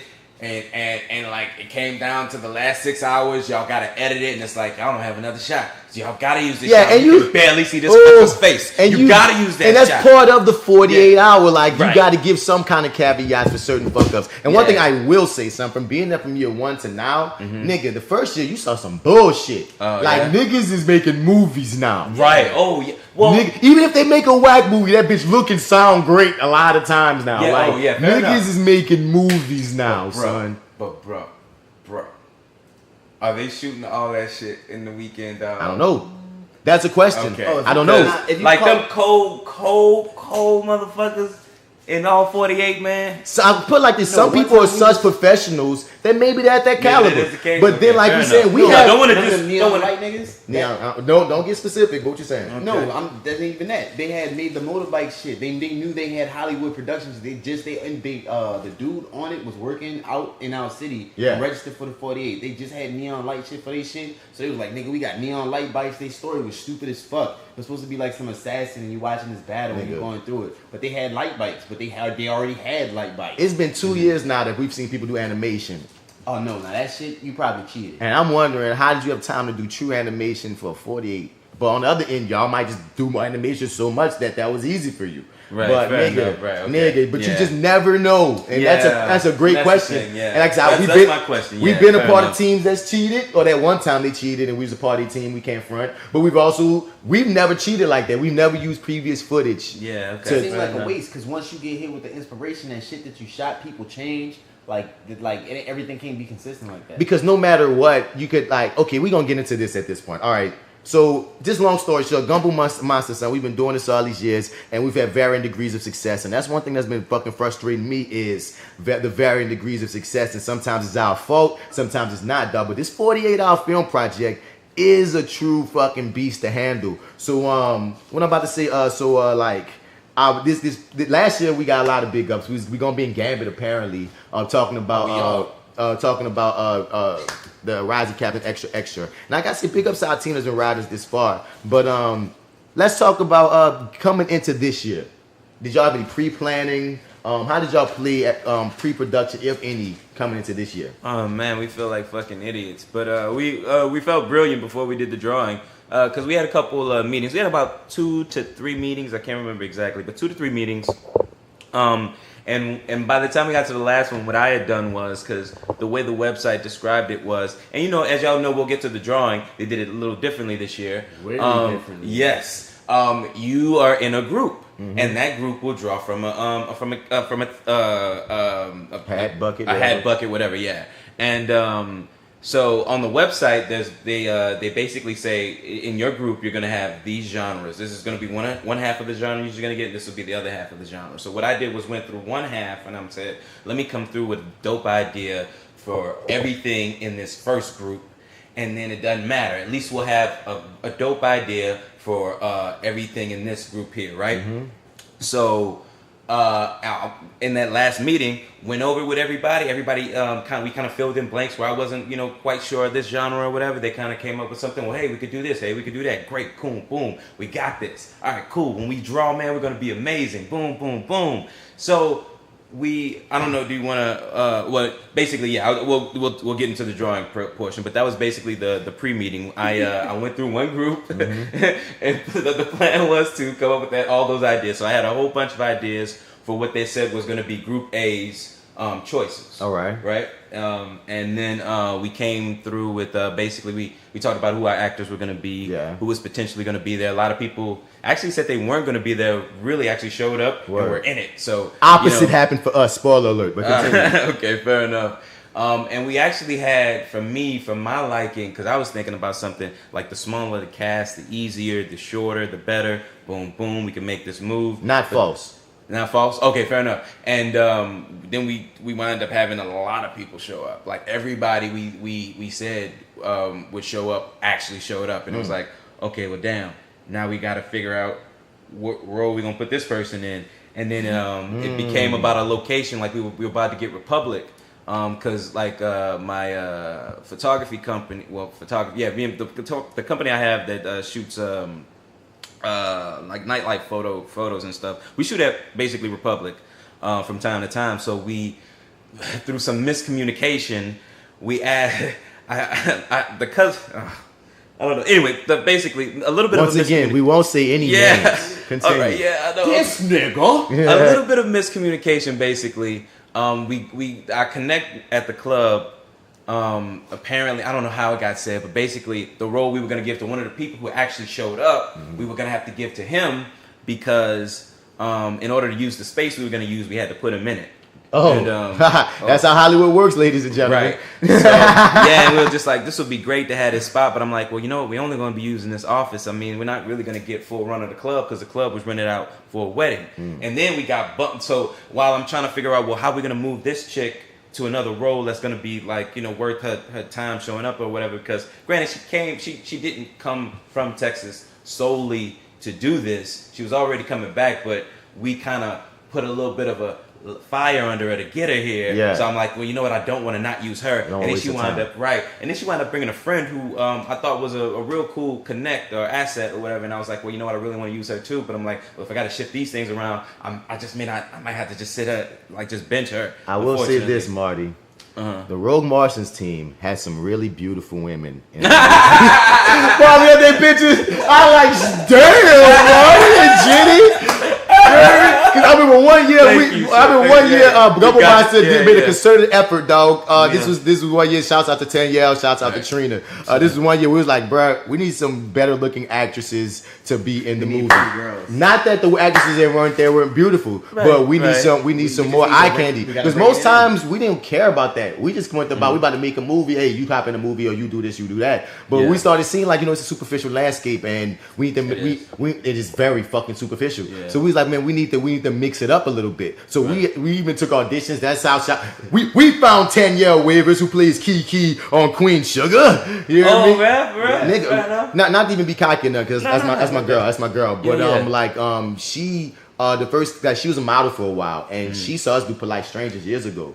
So she was already, like, we was already on her radar. So she was trying to break into acting because she always had an interest, but she didn't know how to get in as many people. And she put up, like, they had this thing for the 48 where if you want to be part of a team, you put up an audition. Yeah. And, we looked at that this year. And you could check them out. So I remember as they going through, well, Mike got to this girl. I ain't have no bones about saying. I was like, man, this girl's fucking gorgeous. Like, who the fuck? Because it's like we went through maybe went through 2 or 3 people, and when we got to her, I just like, go back. What? And play that one again, dude. Just off looks, I was taken in. Okay. Then she was a natural. It was weird that she said she wasn't used to acting. You feel me? I was like, wait, dude, like, you're very natural at this. Like I direct a lot of shit. I teach kids and shit. Son, like, I can spot some shit. I know which one of my kids can grow up to be a star. One of my students, I know which ones, nigga, you gonna have to work, motherfucker. And like, just seeing her little audition shit, I was like, when she especially was saying she just wanted to break in, she trying to get her feet wet. I already, like, it's not surprising to me that she's on Queen Sugar right now. Not at all, because I was always saying, bro, like, something about you. You know what I'm saying? So it's just one of those things where when I saw all those beautiful women in Rogue Martians, I was like, well, you got at least the IG crowd. Oh yeah, it was very relaxing at times. You know what I mean? Yeah. The IG crowd would at least tune in, because that's what's so definitely simple about people now. Wish people weren't this way, because you miss out on a lot of shit. Motherfuckers, just because you got a motherfucking good looking girl or some abs in your movie, they just gonna watch it. And that's fair enough. Yeah, no, I'll give you that. But yeah, everybody was gorgeous. What you saying, son? We wound up having a bump. We got bumped from that club either way, because what happened is the groomsmen or whatever, they were gonna be chilling in the space in the office where we were gonna be shooting. So we had to bump that club scene anyway. But then a friend of a friend came through. And we were out, flying, as you will. Hi, Marty, coming soon. Mm-hmm. And basically, he mentioned something where I was like, well, you know what, man? That's what I said. A friend of a friend, he's like, you know what, man? If I was doing some shady shit, I mean, I wouldn't be doing it in my house, in my place of business or something. That's fucking stupid.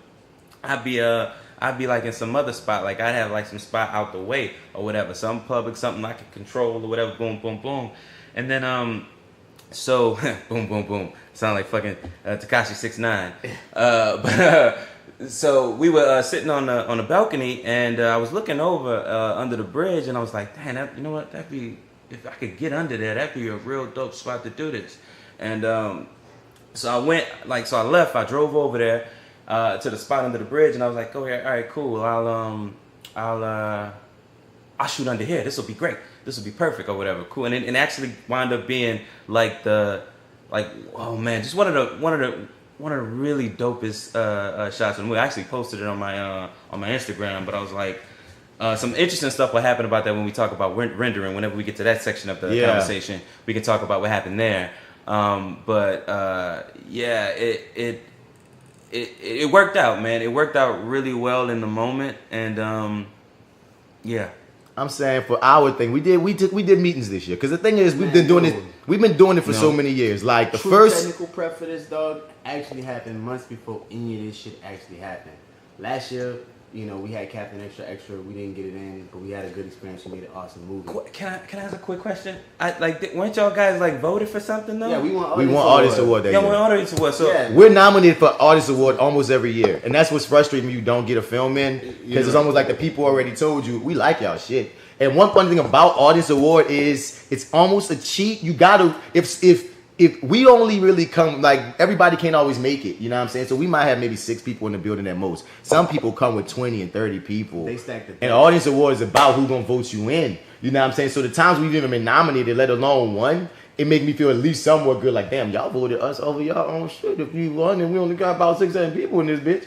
You know what I'm saying? Yeah. But it's still frustrating. We're going to get to the frustrations of it. But like what you're saying, Five, before I get... Because all thing I was about to say was, we've done this so many times that some years we come so prepared. We do a million meetings. We do a blah, blah, blah. Some years we just say, hey, y'all, show up on this date. We're going to get together. You know what I mean? Like, it's been varying degrees. Now, I was trying to give the story element to really make it pop. Cool. But, 3 months ago, the fucking registration for the 48-hour film fest opened up. I had realized, and looking at some money payment shit, to really start planning out how I could save money to add into our films. Right. Like, you know, you need like at least like a G or better to really try to finance any kind of film. Like even when we do some fuck about shit, right? Like there's all kind of costs to this. Right. You know what I mean? Really trying to like all the real true cost equipment. And some of the techniques that we had, I felt like I could have learned this shit on my own. But niggas don't really own nothing. They rent everything. So with that mind state, I'm thinking, how can I get about affording an RE? Man, you can rent some shit with $2,000.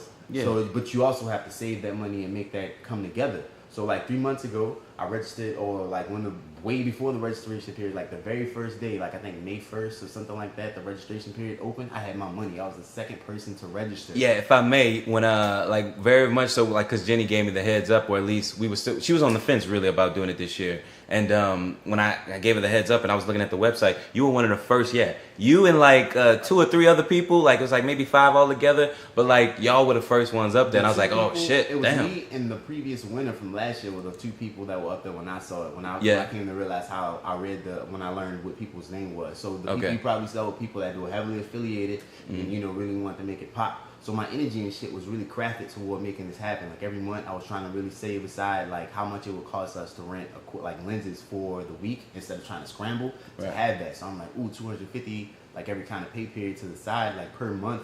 At this point would have had my $1,000 period. Like so from April to July, I would have had $750. This is the end of July, so that would have been a re-up again of that. So I would have been like, ooh, I'm at 1,000. My big brother died. My whole fucking world crashed like on some random epic shit. So like all the money that I would have been pumping toward the film had went toward my family. So it's not that I didn't give a fuck about the project, but I knew like I needed money to like. Me and B had a conversation about some shit on some technical shit, and he was like, dawg, we just need better lenses. And I'm like, yeah, dawg, the glass really sets it. Like when we shot Captain Extra, even on some other shit, all that's just lenses. Like you thinking it's lenses. Just and the context of this comes from like, you know, over time with the team, you know, everybody has opinions and stuff.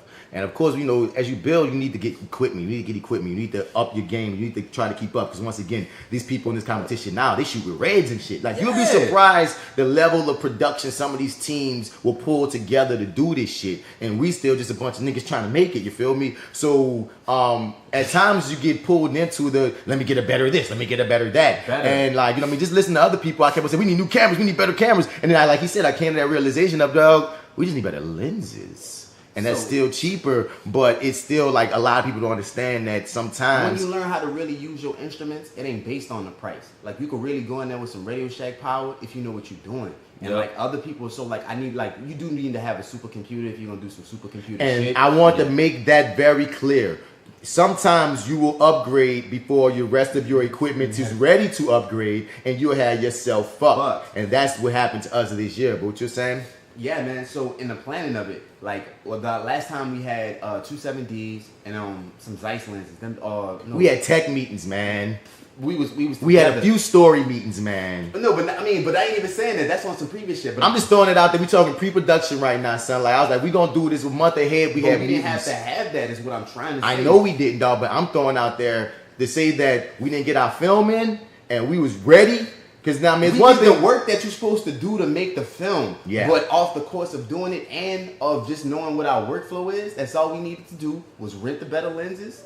We already have the camera equipment. I got actors. We needed lights and sound. But even through all that, and I put together a team, dog. We downloaded the list of all the parts of a movie crew, son. I made sure we checklist. We got a cat that did motion picture sound. He's a professional sound nigga. You feel me? He had all the equipment. Whoop-de-woo. He said he was gonna come through, but he gave us the caveat, and I respect him for this. If I book a gig, I'm letting you know I gotta take the gig. All right. The conversation was I get paid. You know what I'm saying? So shouts out to him. We got makeup people supposedly on standby.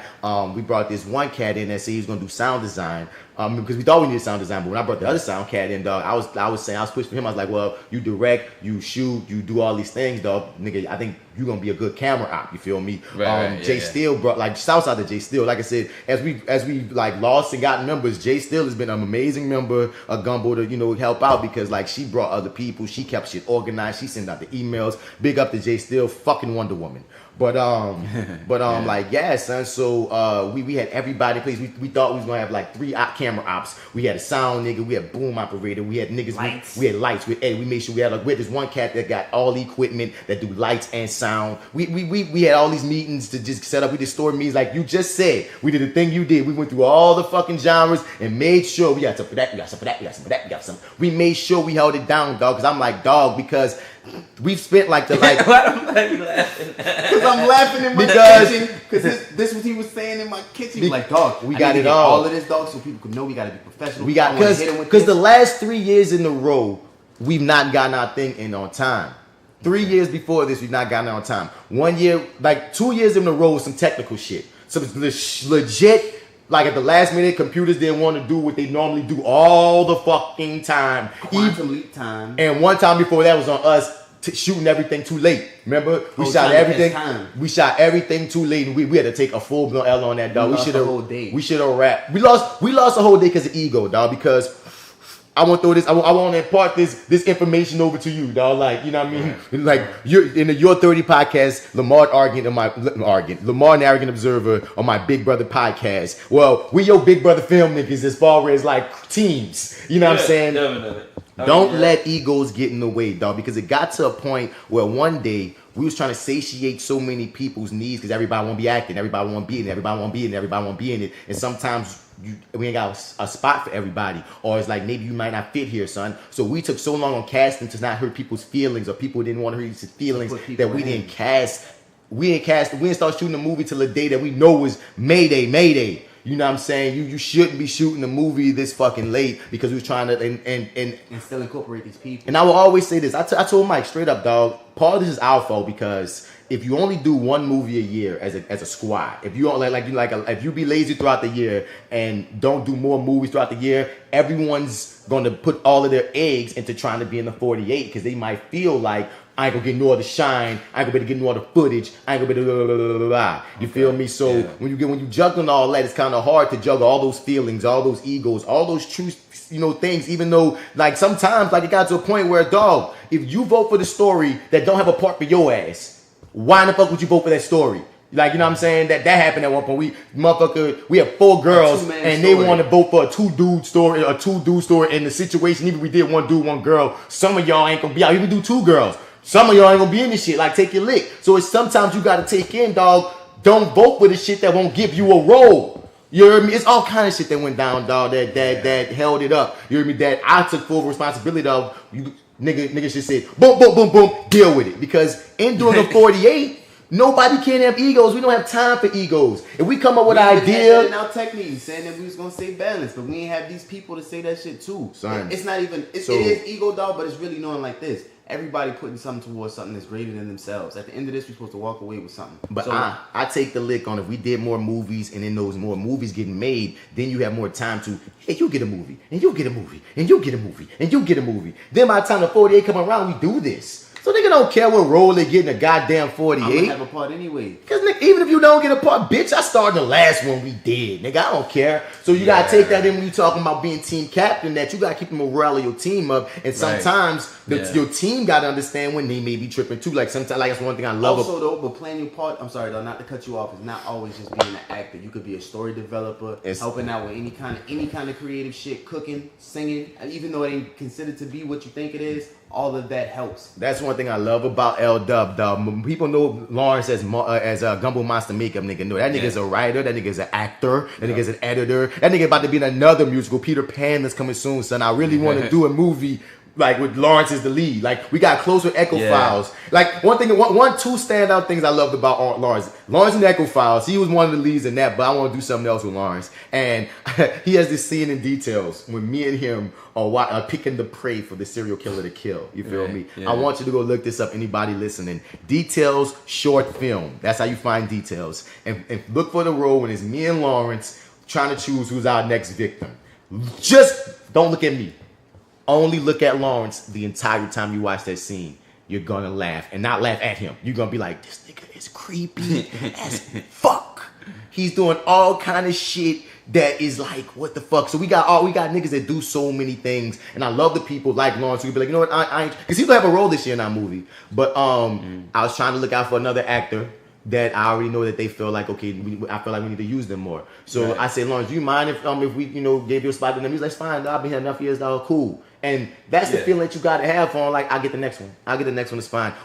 And us in seeing that gotta remember we gotta make some with you. Like Lawrence and Drew are two people that I'm like, man. Fucking Drew is hilarious. Drew is that nigga. Andrew Tedros, the bearded Batman, is that nigga. But we went to say all this, we went through all that pre-production, and it's a trip that we did all that work. If I may ask though, before you move on, so y'all don't work off of the guidelines. So somebody may show up for y'all, and it's like, well, because we went this way with the story, we may not have something for you in the flick.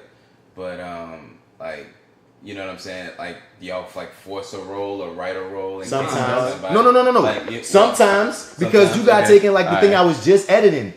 We don't even need this scene. But I said, you know what? We got to give niggas some That's fucking thing. But who he's you saying, thinking, like, we never change. The story does not change to accommodate people no more. That don't happen no more. No, but we've done it. But it used to happen. We've done it, but it don't happen no more. It's like this Okay. the story.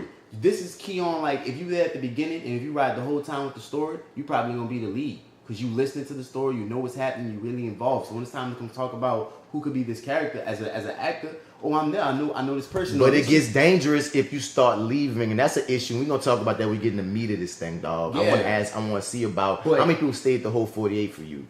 The whole 48? Yeah. At least till y'all got to the edit. I mean, I think everybody we took a break in between because we started like pretty immediately. Nope. I'm talking about people mainly stayed there. Yeah. See, that's a thing. Yeah. And at one point, stuck around. of our team thinking throughout the years, we always had that same base, that same camaraderie. So we all coming up, Right. And the culture has changed. I'm gonna take some of the blame on that, on not being consistent. A lot of times people will come and go. Well, hit me if you need me, or whatever. So I'm like, you can't feel where your role fell if you didn't stay for how everything came together. The people that stayed up to 4 a.m, however long, this year didn't take that long. But you know what I mean? People who stayed and grinded it out, they definitely, if they act, is gonna find some place in the film versus somebody who left at 9. You heard me? Like, and didn't come back till 2 the next day or whatever. In the process, because people think the 48-hour film fest is a thing with time. No, once they say start. Our story was finished at 11 on truly what we shot. Now we ain't gonna get into that yet. We ain't gonna get into that yet. We were ready, but we didn't have other pieces ready to like. It was a lot of like shit wasn't ready to be received. I don't know about that. We're gonna talk about that. But wait, let me before I segue into the next part. What did you just ask? Just to be clear, I'm just want something that I want to say. I asked, do you ever add roles to change I the will story throw to this accommodate? out. I will say this as well, son. There have been times where if something made sense, if I feel like, damn, let me just make up something for you because you'll make sense here. Mm-hmm. Yeah, throw you in. Especially if you're around. But go back to what I said. So I'm like, if you're not gonna be around, I ain't even got no way to throw you in because your body ain't here for me to throw it. You make a way for people that's there. Mm-hmm. Team is team, son. Like, team is team, son. Y'all got it. And I can't blame them because not like I said, hey, yo, guys, y'all need to stay. You feel me? Like, I'm just taking in, just looking at it, like, honestly, coming from, at one point, niggas did used to stay the whole time. Or not everybody. Of course, people have things to do. But, like, you know what I mean? For the most part, it's a serious feel when you still got everybody around you. You know what I mean? You still getting in versus, like, you know what I mean? It's me, and just me, you, and somebody else. And that's another thing that go down to, and this might be selfish on my end, son. If you make me feel I can't trust you to the end, I'm not going to cast you. Fair enough. Cause you about to be in a big ass role. And not even just that, your time will be taken. Let's say we're gonna be shooting till 5, 6 in the morning. I don't need no cranky actor or unreliable actor. You feel me? I give myself the role before I got to worry about you being a bitch about it. You dig? If you're gonna complain about the time, you doing something about time, you gotta leave. You yourself saying you leave because you complaining. Bye, you can leave. It's all our passions is what I'm gonna say, son. If it's your passion, ride. You feel me? And you know what I mean? So let's get into the next section. You want to talk Hold about? Hold up, man. Subset, dog. On truth be word be bond, man. If you say you're gonna do something, say you don't want to do it. No. I feel like that's gonna come. No. You said passion, dog. I'm not stopping you here. That whole, I feel like what you're saying gonna come into me. Let's get into pulling. What you saying with the pulling shit? The pulling? Wait, what? Drawing. Oh, drawing. Yeah, right. Okay, so the drawing. If I may, let me first start off by, man, this thing, this way, I didn't like it. I liked it when it felt more organized, when it was a group A, pull from this, all you niggas, y'all pull from this this jar, whatever, and when all the names is on all the whatchamacallit is drawn, you you reset, boom, boom, and then the next group come in and do the same thing again, right? So this time around, man, what they did was, first off, let me start off with the guy with the bleeding lip, if I may, man. Nah, that made me the fuck out. I don't know. That threw me off. I was high. We was late. My nigga. And I was just like, he had been bleeding. I thought that was I thought that was fake blood at first. I was like, man, what's happening? Are they trying to do some pre-movie shit? Because I don't like it. You hear me? He really bleeding. And then I was like, is he gonna walk out and hug me? Because I don't want his blood to get on my face. Dude. I was fucked up. I was scared to draw, dog. I was fucked up. That was a bad way to, that was a weird sign. That's like a black cat. If I may, this is one of the nicest men on the planet. He often gives us much love, much props. He loves him some Mike 5. Like, he loves Mike 5. That's so if by any chance anybody from the 48 says if anybody on the 48 is listening to this, I want to say how much we love this man. Nope. We love this man, and we appreciate all of you at the 48. See, okay, I was gonna get to that. It not being a movie freaked me out. Period. You thought this man was pranking us? I thought some James Kennedy. I was like, this man was my dude. No, I wasn't scared for my safety. I was like, right. I was like WTF, and I still gotta walk up here. What you saying, Marty? What you saying, son? Is he gonna get us kicked out the 48? I know. Okay, so he gonna get us kicked out the goddamn 48. I thought I was gonna get us kicked out the 48, but we gonna do safe words.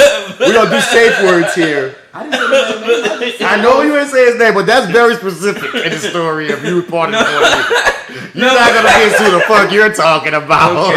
Okay, wait. So honestly and sincerely, this dude is a cool dude. Yes. He's always been like, even when I wasn't a participant at all, he's always been a cool dude because he's been around for a minute. Yeah, so the organizers. Yeah. So it's like no disrespect, but like what my man did was he'd been bleeding since I got there, and I was there when there was like 10 people in the lobby. Like I got there early to check in, right? Because like I didn't want to be late, and it was like this was my first time being like the team leader or whatever. Like so I'm just like, yeah, boom, I want to be on top of most of this stuff. We like, do we want somebody sitting at the house and text them the genre when we get it or whatever? Boom, boom. Like we was really on top of shit, right? So anyway, he had been bleeding since then, okay? And so we get to the point where he's telling everybody to get in the one single file line. It's time for the drawing. Only the team leaders get in the single file line. My man has been bleeding the entire time.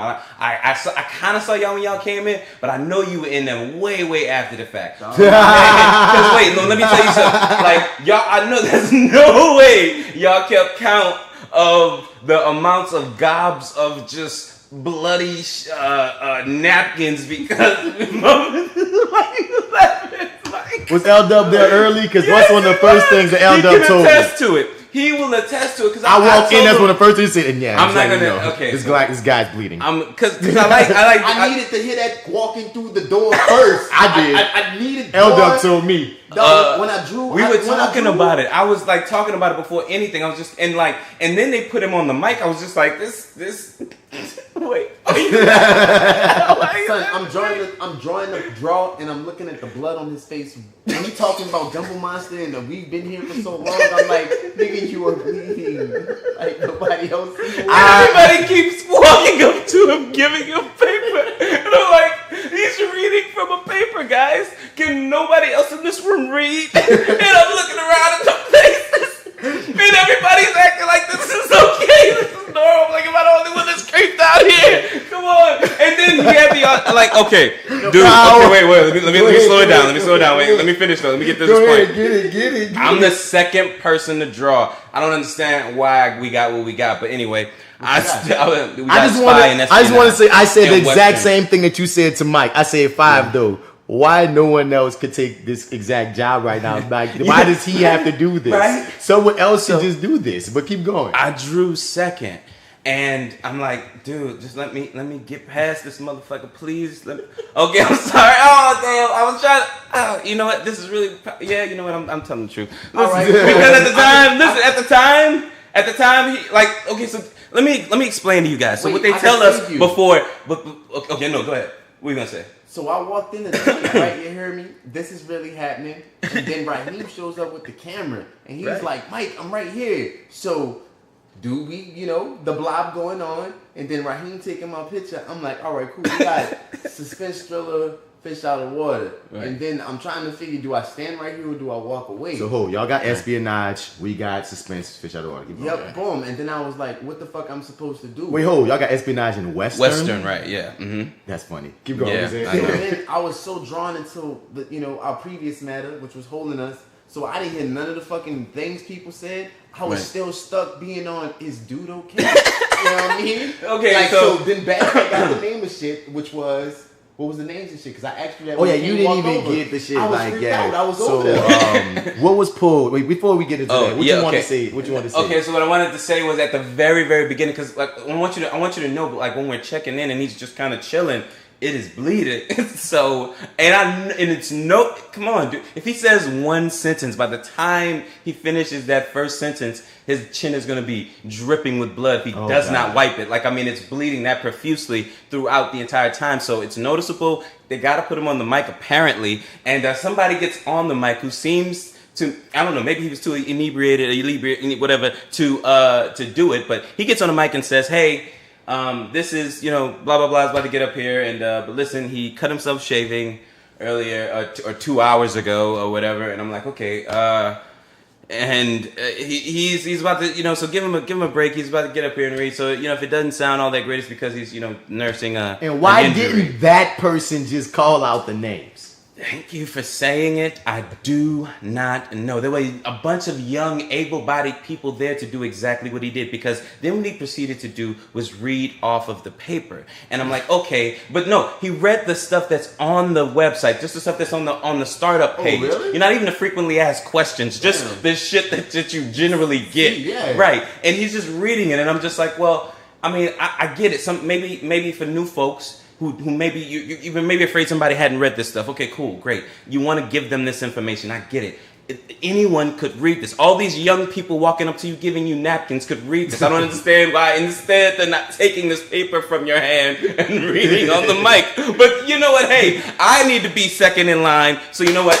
Their problem. Yeah. So, but my man accumulated so many gwabs of bloody paper that he just nonchalantly threw onto the table. And I just want to say, folks, if you're listening, honestly, I tread lightly because I don't know how much of a sense of humor you guys have about it, because nobody in the room thought this shit was funny, and I'm trying to hold my shit together. So anyway, I'm number 2 in line, and we pull the goddamn Western Spy espionage, and I'm trying to make my way out of the way quick. I don't even want to tell this motherfucker because you have to talk back to him. That's what I'm saying. I'm sorry. Do I come close? Do I chill? Because you got the mic. So I was just like, you know what I mean? So all of that threw me off after the event started. We were right there, man. It was just like. So wait, okay, so. He has to announce it, so I'm telling the lady thinking that she'll tell it to him. Yeah. But he snatches the paper from my hand. And I'm okay. I don't know how much a sense of humor. Look, listen. I hope you guys have a sense of humor about this. We sleep delirious. It's proven. But we'll sleep delirious. It's your fault. Listen. He snatched that paper from my hand, and because I did not want to give it to him, but I'm thinking everybody around is acting like this is so cool, this is okay, and because I'm clocking, I'm looking for somebody to lock eyes with and be like, this is some shit, isn't it? And no one, Every observer and Jenny are way out of eye shot, and they're just like, we're like, do we want to film this part of it? Let's just wait till they actually just pull the drawing, because we don't want to film this. And I can't lock eyes with them. They already know what's going on. But nobody else is acting like this is okay. Everybody's just like, this is normal. This is okay. And I'm just like, okay, well, I can't act like this is weird or whatever, because I'm going to be, it's the black guy that fucking, creeped out when the guy tried to grab the paper from him. So I hold this straight face. And I give him the paper. I give him the paper. And I'm thinking to myself, I don't need it back. I know what's on it. I don't need it back. And he's like, he has Western Spy espionage. And there you go. And I'm like, I don't really need it back. I know it's on. He's like, yes, you have to give this to the guy over there. I'm like, oh, okay. Okay, thank you. Yeah. And just on the inside, I'm just like, man, I gotta go get alcohol wipe when I get in the car. like that's what I'm like, I'm only gonna touch this end. And I did not have the courtesy to tell the person who took it that, hey, that guy would have grabbed it. I'm gonna say two things, dog. One, yeah, this man is a lovely person. Yep. He is a very lovely person. I love this man. Yep. He had I've never had a bad running with him whatsoever. You heard me? He was showing us love. He was like, yo, turn in the movie tomorrow. I just really hope there's a sense of humor to be had here. I hope so. It was just... we ain't go back. We ain't going back, okay. And did also, I go too far? And maybe. Oh! I don't think you were going too far. You hear me laughing. Fair enough. But I just want to be reiterated that how lovely of a person this person is. Yeah. And secondly, I'm a hoe because Lawrence L. Reagan Observer told me, when he told me that someone was bleeding in the front, I purposely didn't look that way. Just saying. So all of these experiences that both of you have as the people that pull, I didn't have. I didn't see. Okay. I just saw him have a white thing next to his face. And I was like, I hope this lovely, lovely man is okay. I really do. Well, he told us he was okay. Well, the thing is, he affirmed in the very beginning that he was okay. This was an accident, but it happened 2 hours ago. He even went to a medical, whatever, to stitch him up. He joked about it and everything. So it's like, since he joked about it, that's fine. Yeah. But no. We're done. No, I was trying to move ahead. So I'm turning that paper, and that's what really had me focused on, I don't know the names of the things, dog. So you gave them to me. What were they? All right, so the names for the things. Damn, I ain't gonna say my name now, man. You got me feeling like I got to have a hit out on me now. We ain't gonna win shit. We ain't gonna win shit. Thanks a lot, It's Marty. gonna be the choosing. It's gonna be chosen. It's gonna be chosen by the time anyone hears this. All right, it's gonna be chosen by then. But so once again, they give us line of dialogue. The line of dialogue was really. They gave us prop, corkscrew. They gave us the character, Lorraine or Larry Chetta, which had to be a spy. Am I missing anything? I don't know. I told you I freaked out. So we got the name, we got the occupation, we got and we picked our genre, so that's everything. Yep. So from that point on, it's off to the races. You got to go create your 7-minute film. Right. So Friday, what's your Friday look like, Marty? Oh, the Friday, man. So we had all these people like definitely confirmed, and we didn't really have a lot of locations. And what I learned this year was that we definitely want to look into other locations that aren't all of our places or apartments or. And pause. Whatever. There's one thing I did say at pre-production. I don't even think we even did like we should have, but I said we need to do this at pre-production because I know this is what you should do. Mm-hmm. You should have everyone on your team write a list of guaranteed locations that they know that they can secure. Right. Everyone on your team. Hopefully anybody listening that plan on doing the 48 has listened this far and can take that. There's some nuggets that you can take from this. Yeah. Make sure that everyone on your team gives this list because not everyone knows everyone. And by having these locations and such, you're able to know what you can use for your story instantly because you have this list of guaranteed places you can use. Also, sometimes the places can breed a story idea just based off of sometimes someone can give you someplace very unique. Once again, for details, nigga gave us a house with a basement. A creepy basement. What the fuck you gonna find a creepy basement in New Orleans? And it was a mansion, so it was like mansion plus the basement? And that was a friend of a friend of a friend. So once again, having your locations taken up, like pre-scouted before, like that's nothing against the rules to have your locations pre-scouted is a plus. What you saying, my dude?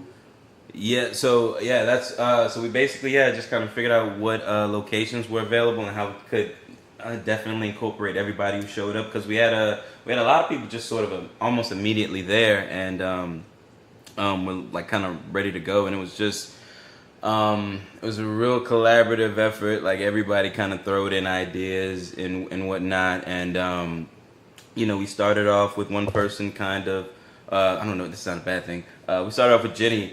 Kind of starting off the script a little bit, we kind of came to an agreement, and had kind of Jenny start off the script a bit. She kind of hit a little bit of a wall, and then I took over from there, and I just kind of took the base of what she had there and just kind of kept going with it.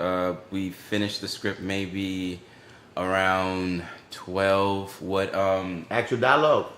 Actual dialogue, yeah, the whole actual dialogue and everything, the whole script, and the thing that I kind of learned about me, or at least maybe I need like a laptop or something, or just a private room, or I don't know, the decency to sort of.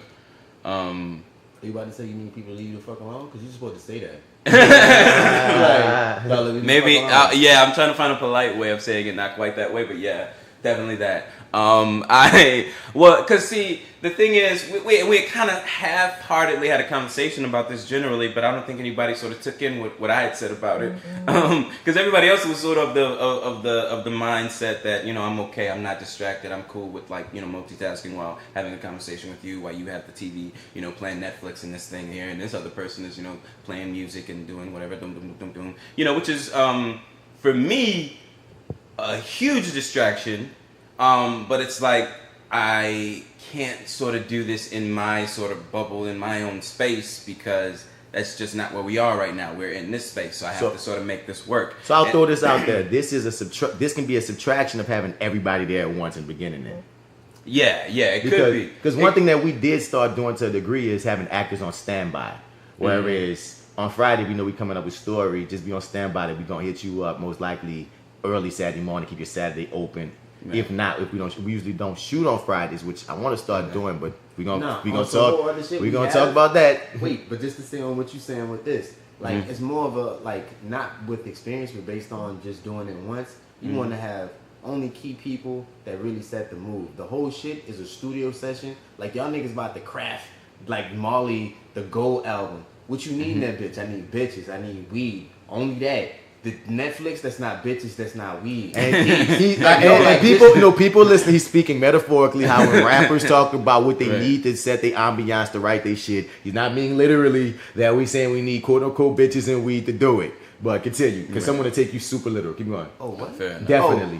Definitely someone to take this soundbite and think that, damn, bro, look at this, listen to this nigga Mike. So he said, listen how he said he need bitches and weed. What? But keep going. I'm all right, whatever, man. You know, whatever your spirit animal may be. Mine may be happen to be bitches. What you need for your ambience. Yeah, but whatever really like sets the mood. But plus, like the better mood, even if it's if you playing Netflix, you only playing me some shit for a creative idea. Everything should be pouring into the moment. Yeah. If a nigga ain't pouring into the moment, you gotta go. And you gotta go because you gotta go. You not know since the moment with us. And it ain't even nothing like that. I've been bounced from other shit, or you know, I'm the wrong person in this room. I'm the wrong energy. So it's just it's something you learn from doing it over and over again, but also off of working off other things, because you can see how other people operate the energy. Like with school kids. If you have one kid being bad, that shit about to be ruined. If you could pull that bad kid back into it, the shit about to explode. But I'm gonna throw this in here too. I think Marty talking specifically of they already came up with the idea. It's only down to one or two people to write it out. Oh, you still got it's like you got these people around, they ain't got nothing to do. You still got a bounce, dog. But also too, it's like, well, here's and this is not a knock to anybody, just in case like anybody in the crew hears this, man. This isn't a knock to anybody. It was a different way of working. Yeah, definitely. I prefer like silence. I mean, you taking your lick with, which is basically, you know, you got to go to some entire different location from everybody. Yeah, and it's cool, like, you know, and it's like we could have met at my place. You know what I'm saying? I don't know if that's still.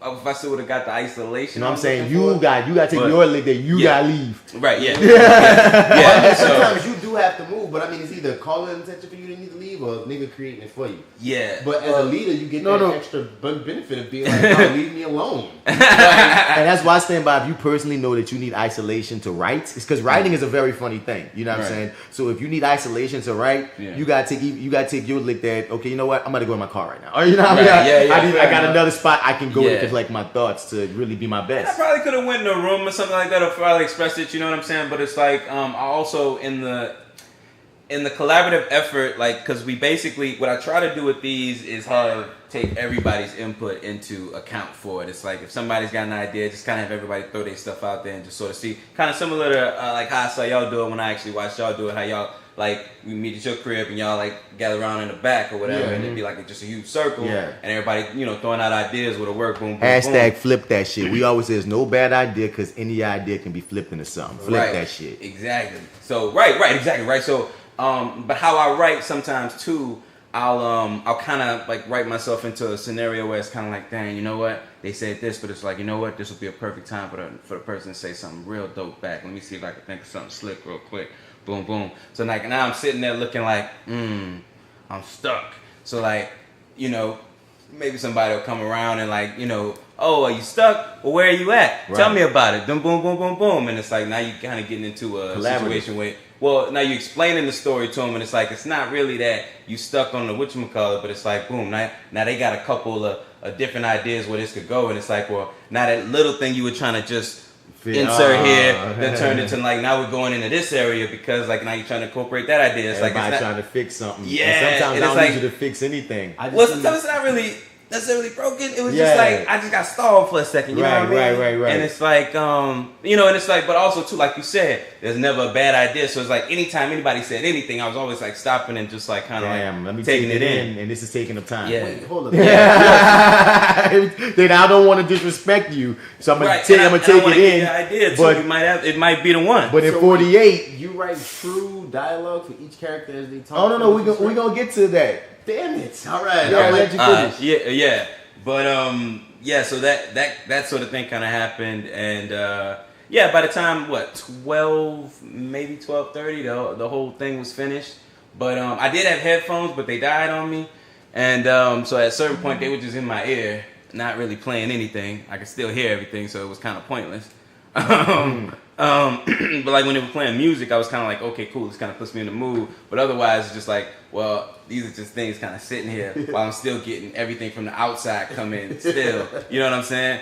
And it's like, I don't know if I have like one of them faces or whatever it is. Like maybe I have like a, you know, hey, come on in or whatever all the time. But it's like, no matter where I am, if I have headphones on, people will come and talk to me like it's like there's nothing playing in my ears. Yeah. Just start talking to me. Like so I hate walking my dog in my neighborhood because somebody always wants to stop and talk. Oh, she's so gorgeous and da da da da da da. And I'm like, oh man, I got these headphones in here. Let me. Okay, she's still talking. All right, cool. Let me just take them out. Yes, ma'am. So she is. She's lovely. Yeah, you know what? I only got 20 minutes because I got to get to work, so I got to just walk. Okay, but yeah, you have a good minute. Yeah, yes, ma'am. We'll do it. We'll do. All right. I really don't have one of those faces. I've learned, but you do. Now I look at you like Marty looks approachable as hell. That's what it is. Yeah. So it's like, but yeah, and that just invites approaching. So which is cool. So I tried to just welcome everything. So that kind of added to the process. I'm not gonna say if I had complete silence, if I was in my own little bubble, that I would have been able to get it done quicker. But I'm also used to sort of writing my own ideas and to sort of kind of as a community come up with an idea and then to sort of kind of incorporate everything and have it sort of play out the same way. Always doesn't kind of work, but as long as it sort of translates on the page in a somewhat interesting way, people will go with it. Yeah. You know what I mean? And it's like I'm just not used to sort of asking everybody sort of their input. I like to, like, if I really get stuck in something, if I really hit a wall, that's when I like to sort of bring people in. Yeah. But in this process, it's sort of like, well, every step of the way we're grabbing somebody's idea, so it's sort of like you got to kind of keep track of it and at the time I wasn't keeping track because at the in the pre-stages of just throwing ideas out there, Jenny was going to be the residential person to sort of do the writing. When she kind of hit a wall, I jumped in there and just sort of kind of got us to 7 pages. So it just, I wasn't keeping track of all the ideas when everybody was throwing them in. Maybe if I kind of had that in mind, because I was like, I don't know. To be honest with you guys, man, if I can be really, really real, I hit a wall like a while ago, so I haven't really wrote anything, and I just haven't had the confidence there to sort of sit behind there and write something I was really proud of. So it kind of be put on the spot there. And then in that environment, you were like key writer.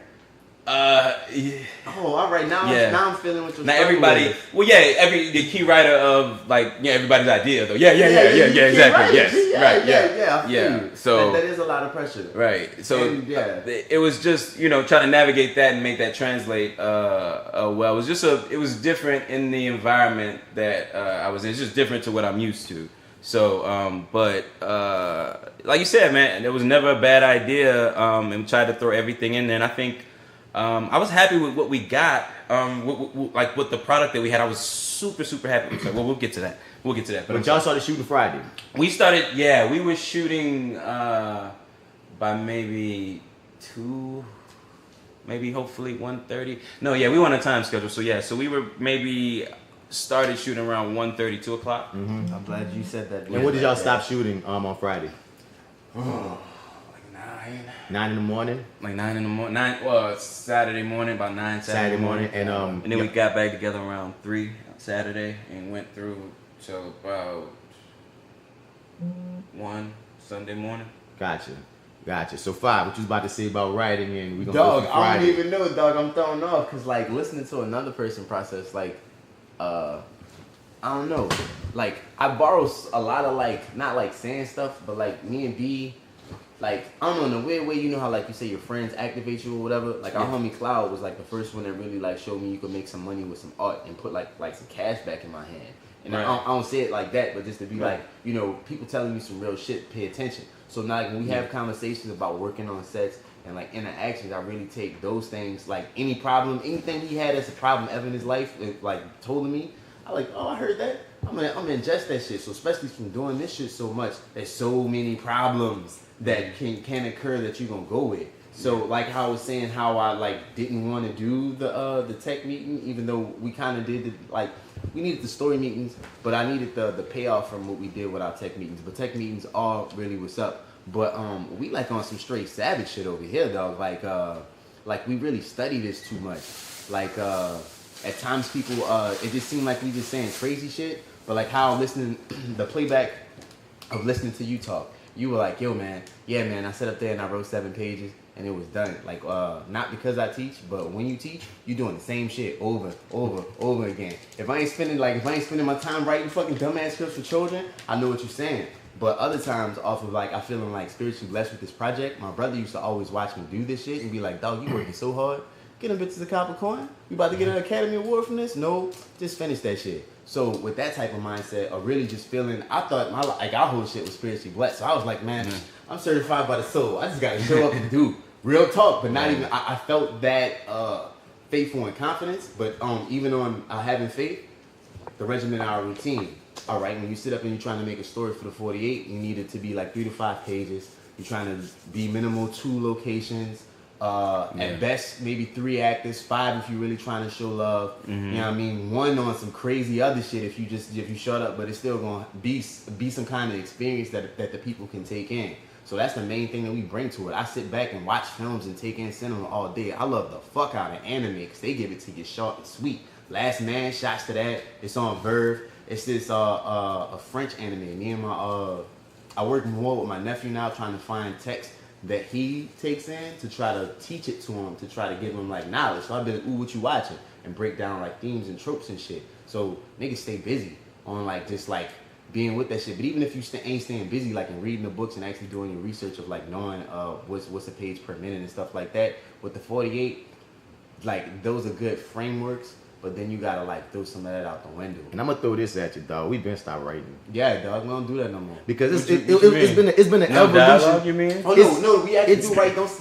Let me kick it. I'm gonna come back behind you. We stopped writing. We don't write no more. We don't write like this is what I'm gonna say about this. Okay, like it was an evolution of things where one we tried at first to be. For years, like we would write the scripts, and that's why I actually particularly like you read all the dialogue, and what we like luckily through this Ghost Out Squad, we have, like I said, we need more tech people, and that's a big problem that we've run into. Is we need, if you're a tech crew out there, if you're a person that knows how to do sound, light, if you just want to be part of the crew, not the spotlight, or crew, you know what I mean? Hit us up, son. To the spotlight. We have some phenomenal actors, and all of us are good at improv. Now, if I may though, before I finish now, I wrote all the dialogue and all the words, right? True. Now, when it came to shooting it, that may at certain points be a different story. Exactly. Some points is exact. Some points is true. But that's the point. Right. Okay. You learn that from doing enough times that sitting down here and writing a script with actual dialogue and all your best shit is unnecessary. Yep. Because niggas not gonna say that. We'll feed. If I'm a director, like you know what I mean, I'll feed you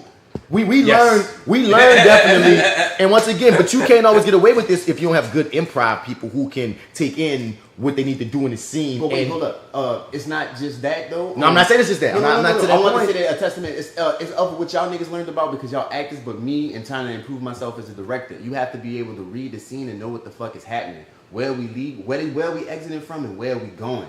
That's key one for everybody. The nigga holding the sound boom gotta know that. That comes into the energy and that adds to the improv. That's it. Not as much as he's saying, but he right to a degree. Because I'm just all the thing I'm gonna say on that is the level of every actor got to know what they're doing. Because I can't speak for crew and shit, but that is absolutely right. But all I'm saying is, because I don't want to take nothing away from these actors. Like I don't like they got some people you can go into battle with, and some people like make up something and they be like freeze, even though they might be brilliant with a script. When you be like.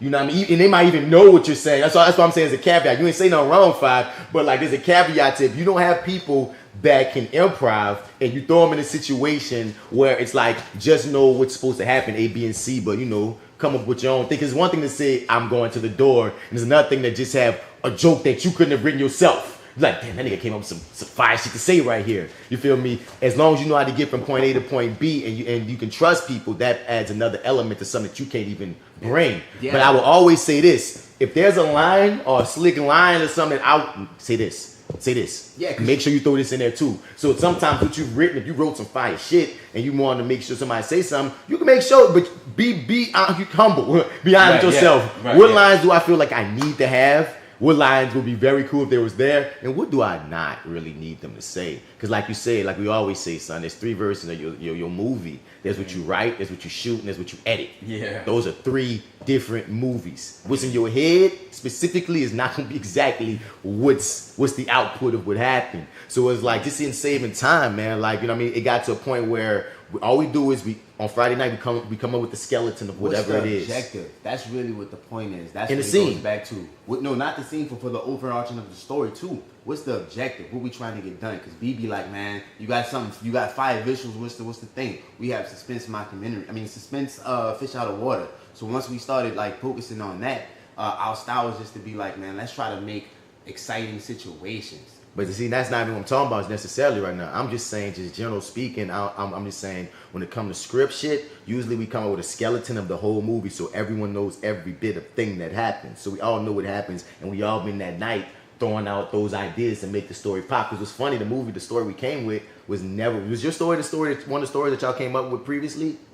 Ours wasn't either. That was like the one, those two, well, Western, we were like, man, we were going to, everybody was all caught up on making stuff look like old-timey Western and stuff like that. I stand by Western don't have to be old-time. That's what I kept, I just had a hard time selling the group on that. Is like, that's that movie that I don't like, that movie that Spike Lee remade is a fucking Western. Old Boy? Old Boy is a Western or some shit. Oh man, I wasn't even going to say that. I hate that fucking movie. It's the grittiness of the situation. And then like I hate to say how like Rawhide Leather, like what's the one with The Book of Eli is a Western. No man, what's the one with the serial killer dude with the pressure thing, man?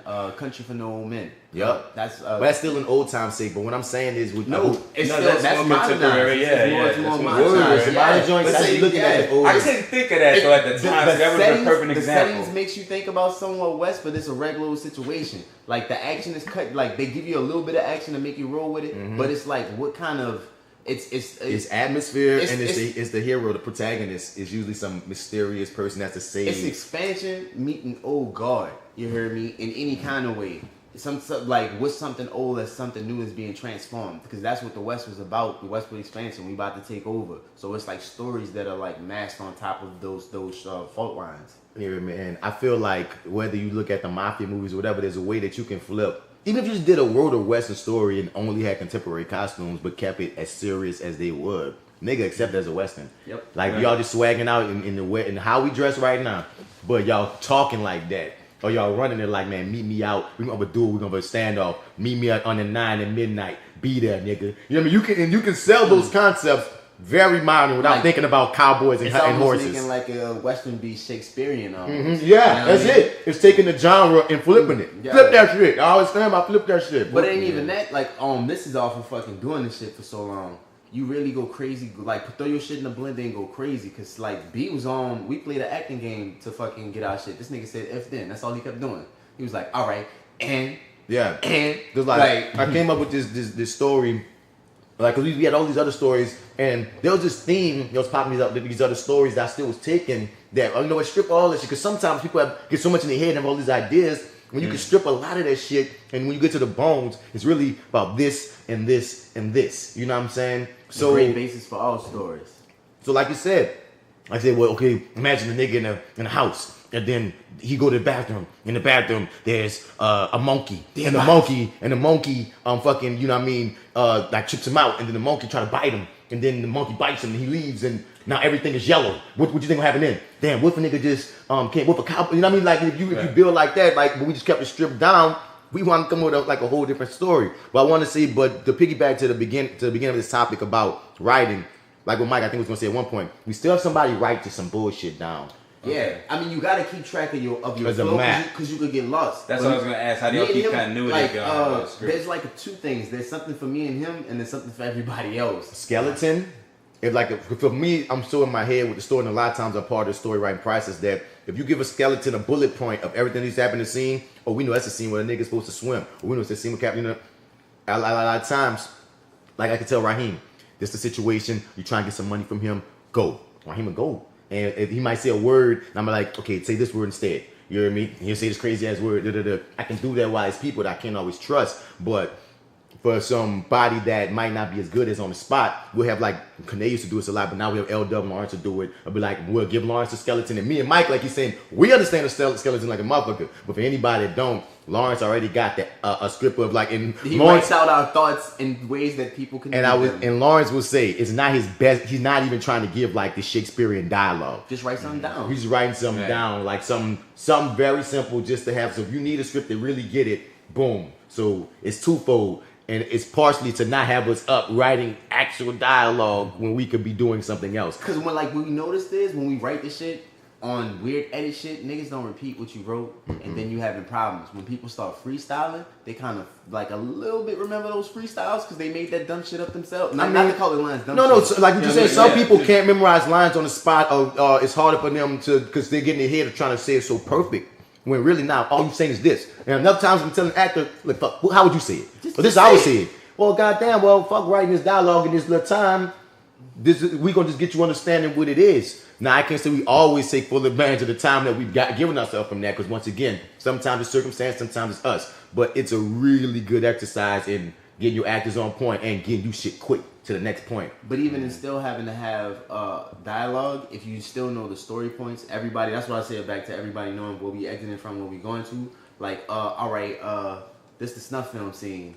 No, stop giving away. You giving away stuff, dog. So what, cite other movies? Yeah. It's the same thing, though. It's the red light room scene. This is what's about to occur. This is what's about to occur in here. But like, at least going off the story that we're talking about, like me and him talking about, like, the story be like all over the fucking place. Like, you know what I mean? We going back, fixing the beginning. Like, the middle don't make no sense, but none of the shit be written out, like, as real textual words. Like, once we really get some shit where it's really flowing from scene to scene, then we start really making the skeleton. And then, like, Lawrence, please make this English.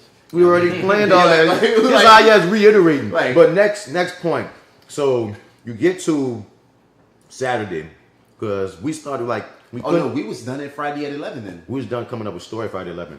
We wanted to shoot Friday night. A lot of different people left. Our light person had some technical difficulties. One thing that we didn't speak on was, in all this coming up with people to be in every point, a lot of people didn't show up like they should. Yeah, we had a lot of meetings where people were like really committed to certain things, and then when they didn't come through, like certain shit just kind of dropped out. And that kind of changes the makeup of what you were prepared for when certain people don't show up. Right. And we wanted to shoot certain scenes, but the lighting person, he booked a gig, and that's another thing. If you book a gig, what you gonna do? My sound nigga booked a gig. Tennessee, had to go out of town. My light nigga booked a gig. Had last minute, had to go to damn California. You feel me? And so you wind up being in spots where you don't have hands to do this or have know-how to do this, and it makes things a very interesting thing. So we lost a lot of Friday night just not having enough hands to make it work. Yeah, so, like, cause shit would have been jumping kind of for us like 2 o'clock. So we get to Saturday, and how was your Saturday shooting? Saturday was cool, man. Actually, because that first Friday we took a break, but like basically we started like Saturday morning, really like 1 a.m. It's really and truly like a 24-hour film project to a degree. Yeah, you look at actual time. Yeah, and then because you gotta spend like a significant amount of time like getting that edit and the render and stuff, and then like we'll get into all that stuff. We'll get into that, but basically. But like also want to just give a shout out to Chris, who basically took a job in between, like while we were actually filming, like took a job and was like shooting a little photo shoot. Only really was like I think 1 or 2 photos, but basically took a job and was still kind of in the flick and still around most of the time. Shout out to Sherelle, who stuck around that whole first Friday morning or whatever and shot with us, went all the way to Bourbon Street and shit. Big ups to Sherelle's good people. Yeah, big ups definitely, because she went straight from us to like I think a shift, like whatever her shift was at her job, and then she came back the next Saturday to finish up her shoot and stuff. So and also shout out to Dev, who I think Dev finished up Saturday morning pretty much, but she had to go to work like 4 p.m. that next day. So anyways, but she pretty much wrapped that first time. But everybody who showed up, pretty much we tried to get them out of the way if they had like work or something like that. We tried to work on their schedule. Yeah, but like shout out to them who kind of, because I took the weekend off, but everybody else kind of still, people have responsibilities basically, and they showed up. I just want to show them love for that. And I will say this. If you have a real responsibility, I don't give a fuck who handle your business. I'm not saying, but if just you be honest about that. But like, if you have a commitment and you last minute they got to pull out and you don't say nothing, or if you were here for like a certain amount of meetings or whatever, and you don't give a heads up that you ain't gonna be able to, so whatever, we need the communication so we can readjust how we're doing things. That's a problem. But don't eat my sushi and talk about we going fishing. Fair enough. That happened before. We had tried to really high class this dude, man. It was some bullshit, dog. Man, don't. What you saying, Marty? So like that first, like we immediately got in there because we knew who we had basically, because everybody was kind of hanging around doing the writing process and tossing in ideas and whatnot. So basically, once we figured out what we had and sort of who was going to play what, and then sort of who had to leave when and where, then we kind of decided what scenes and stuff to shoot from there. So like that first Friday, Saturday morning, we're shooting at the apartment. We went to kind of Bourbon Street for a little bit and shot some stuff there. And then we came back to the apartment, shot out Dev and Trina, and then we broke.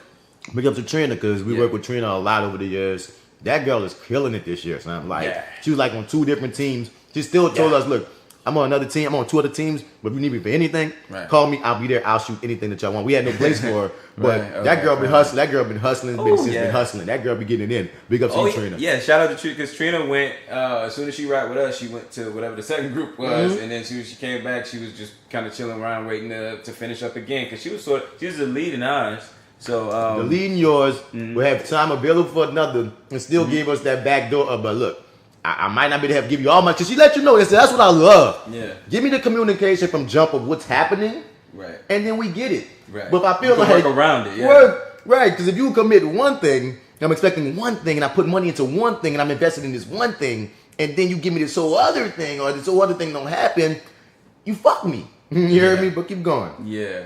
But basically then Saturday we broke until about maybe 3 or 4. We were supposed to meet up around 3 or 4, but everybody kind of starts rolling around like 4 o'clock or so.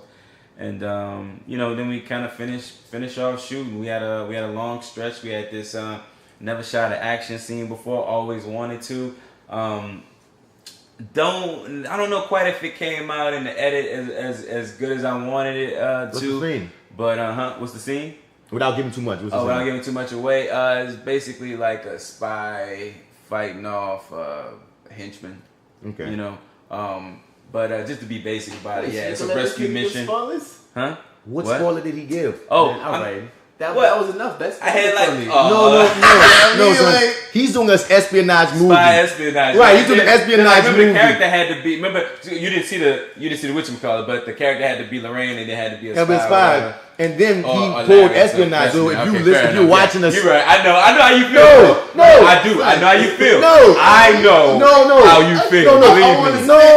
You want nothing. You want blank. No, you want like a blank slate. I'm not even blank. I'm not even saying that, son. What? you say you're making a spy movie. If a motherfucker don't know you have a spy fighting a henchman, they don't need to be watching a spy movie. We're making a suspense thriller. So a big majority of that is you not knowing what's going to happen. So if a nigga, we got camels in that movie. If I want the camel to shock you, that works against the suspense element. That's why I'm saying watch. I ain't saying you can't spoil nothing. Watch what you're saying, because some of the things that you said will take away if once a nigga see it. I was like, oh, it goes from, that's what he was talking about versus what the fuck was that doing there?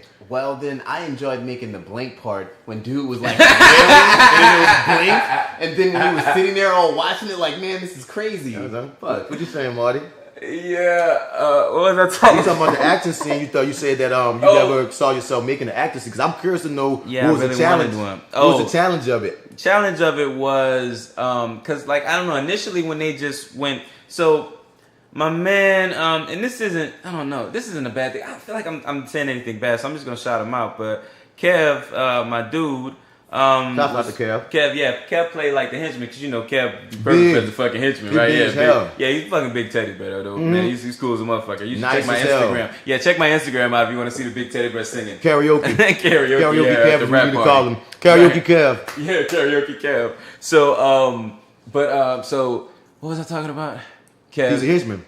Yeah, Kev was a henchman and stuff. Oh, shout out to Trina, because I think Trina kind of hurt herself a couple times, she don't care. Doing the action sequence. Yeah, I know she didn't care, but I just kind of felt a little bad about it. But anyway, so I guess the challenge of it really was, I thought that Kev was gonna block the whole thing, and then sort of when it came down to it, it was sort of kind of a community thing, what does everybody think should be? And it was okay, well, I kind of thought what was going to happen was you was going to come in here and this is what you do, because he's his whole thing is well, at least his expertise is action, he shot a couple action scenes and stuff like that. Which works to your advantage. Yeah, it works to the advantage. So I thought what was going to happen was, I don't know his process. I never really worked with him on that capacity. So in my head, we didn't discuss it. And he kind of threw the idea out there, so I was like, okay, cool. I thought he kind of already had it planned out. Yeah. So basically, I guess his process is to kind of work it out in the moment. So where we could have spent a little bit more time sort of prepping for that and kind of working out what that was instead of figuring it out right before we shoot it, having to block the whole entire thing right before we shoot it. I think if we had kind of walked in there with the plan, maybe I could have done some cool stuff with the camera. Maybe I could have played around a little bit more. But by the time we had got to it, really, we kind of needed to get it shot, and we kind of needed to do it the best possible way. Yeah. So, and that's one of the most frustrating things about the 48. That's the ironic tragedy is this. So much would be so different if you had time. Yeah. Time is just the biggest thing. It's if you could just have just another 24 hours, it's it's not the same. But you made a good note of saying with time, not to even cut you off, but I was fantasizing while you were saying it, because that's I kind of do that. But one of the parts that we got stuck on, just to go back on Friday, we switched some story stuff, but I was making shots for people that no longer existed. But I spent a lot of time in my mind being how this shit gonna look, So even though people are talking and adding in story things or whatever, I'm zoning on the time you spent trying to do it in that moment. Mm-hmm. Once I got the story locked, I'm trying to do that shit by myself alone. So it's all right, at least we're gonna come in like this, so it's gonna flow like this. So that way, at least I got previs of we had time, but we didn't have we had to do day for night. But if we had a way to try even simulate our darkness for what we wanted to see, we could have did even some test shots for what we needed. So if you got time to do any of that shit that'll help you not do some time, you do it. Even if it seems weird. I will say this to the visual aspect of it. This is part of my growing as a filmmaker. When we're in a circle talking story, at times people come up with these story ideas that might not look how you present it as interesting visually. So what I've been trying to do in making films, especially the past couple of years, is what's the imagery that's gonna make an audience member want to keep watching this? Because we can come up with this story that sounds so amazing on paper, or if it's not interesting, it might be dry. Like I said, we say suspense. So if we're talking about so what's the thing that's gonna keep a person wanting to know what happens next, or what you saying is it's fine that you can tell me all this backstory, great. But when we show this, what's gonna start happening? What's pulling them in to be like you said before? Where's it going? Yeah. What's gonna happen next? So it's one thing to really keep in mind, when you go back to the story. But back to what you're saying about the shooting shit, my nigga. On Saturday, you got to the action thing. Yeah, we got to the action scene, which was actually dope, man. I felt so good about it, when we shot it. And actually, I feel, you know what, I don't want to be down on it because I'm actually really proud of what we did come up with too, like the final product. It was my first time really doing something, which was like, because when he pitched it to me, I thought it was going to be something real simple, but then when we get in there, everybody wants to be a fucking superhero. So I'm like, all right, cool. So let's see how far we can kick it. And like, you know, Kevin being Kevin is like, man, we could do this, you know, it'd be real easy because, you know, I could show how to hit me and boom, boom. And it's like, we got a real dope shot. And it's like, I hope it plays how I want it to. But we got a real dope shot that I took a shot in the chin for. Didn't realize the camera was going to swing around like that. But, you know, cool. Shouts out to Joseph, who almost lost a tooth in one of our movies. J.Steel hit him so hard. Yeah, I ain't gonna say she actually almost freaking lost a tooth, but she was in character. She like pistol whipped. Alpha Joe a real nigga, and there's one scene, and it made it to the movie. Shouts out to Tom Cruise, who has happened to him recently. Got injured, and they used a shot. She really hit him in the face with this gun, and he took the lick, no complaints. All right. And yeah, so it happens. Keep going. Because of you, Alpha Joe. Yeah. So basically, everybody wanted to kind of, you know, get into it. And I was really like excited about it with the thought of it. So we kind of trying to work everything out. It was really just supposed to be Trina and Kev. And then like Kev's like, well, no, what if we get Chris in there? You know what I'm saying? And like, what if Chris jumps up and it's like a double team? And I'm like, yeah, you know what? When he mentioned like this like, at one point I wasn't on board with it, but he mentioned this point where it was. And you suck because this is the thing we all suffer from. We're all artists. Yeah. So if a person brings us a cool new idea, it's always going to be a piece of. But even if the smart move is, look, keep it simple. Let's do it simple. Boy. Specifically for this is a 48. The artist in you cannot block it out. No way. I want to rewind one more time. Just like the artist in him cannot help but come up with this cool thing that struck him. Man, well look, when Bats and fucking Bid and Batman were talking about the story, like Big up to Drew. We were like going through a lot of stories, and, you know, you'd be like, which one? Man, these motherfuckers went to running it, and these two motherfuckers went to twinning, talking with each other. I'm sitting there watching this shit. I'm like, oh shit, we on fire? What? Then these motherfuckers finished each other's sentences and slapped hands. Yeah. When the fucking, I was like, oh, that's the movie. Let's go. He got to see what, because normally in our group they call it, man, Mark and Bats and Mike got to walk to the stove. Because in previous years, anytime like we'd be stuck on something or not sure how if we fully settled in something, it's weird. Like me and him take a walk to like whatever corner store, whoever house we buy, we go take a walk, and it's just me and him talking, and we have our little talk, and we'll come back and everything is worked out. It's so odd. It's a funny thing. We didn't have a walk to the store this year. This year, like you said, me and Drew leveled up, and we just was on the same page with a lot of the stories. I was just like, what?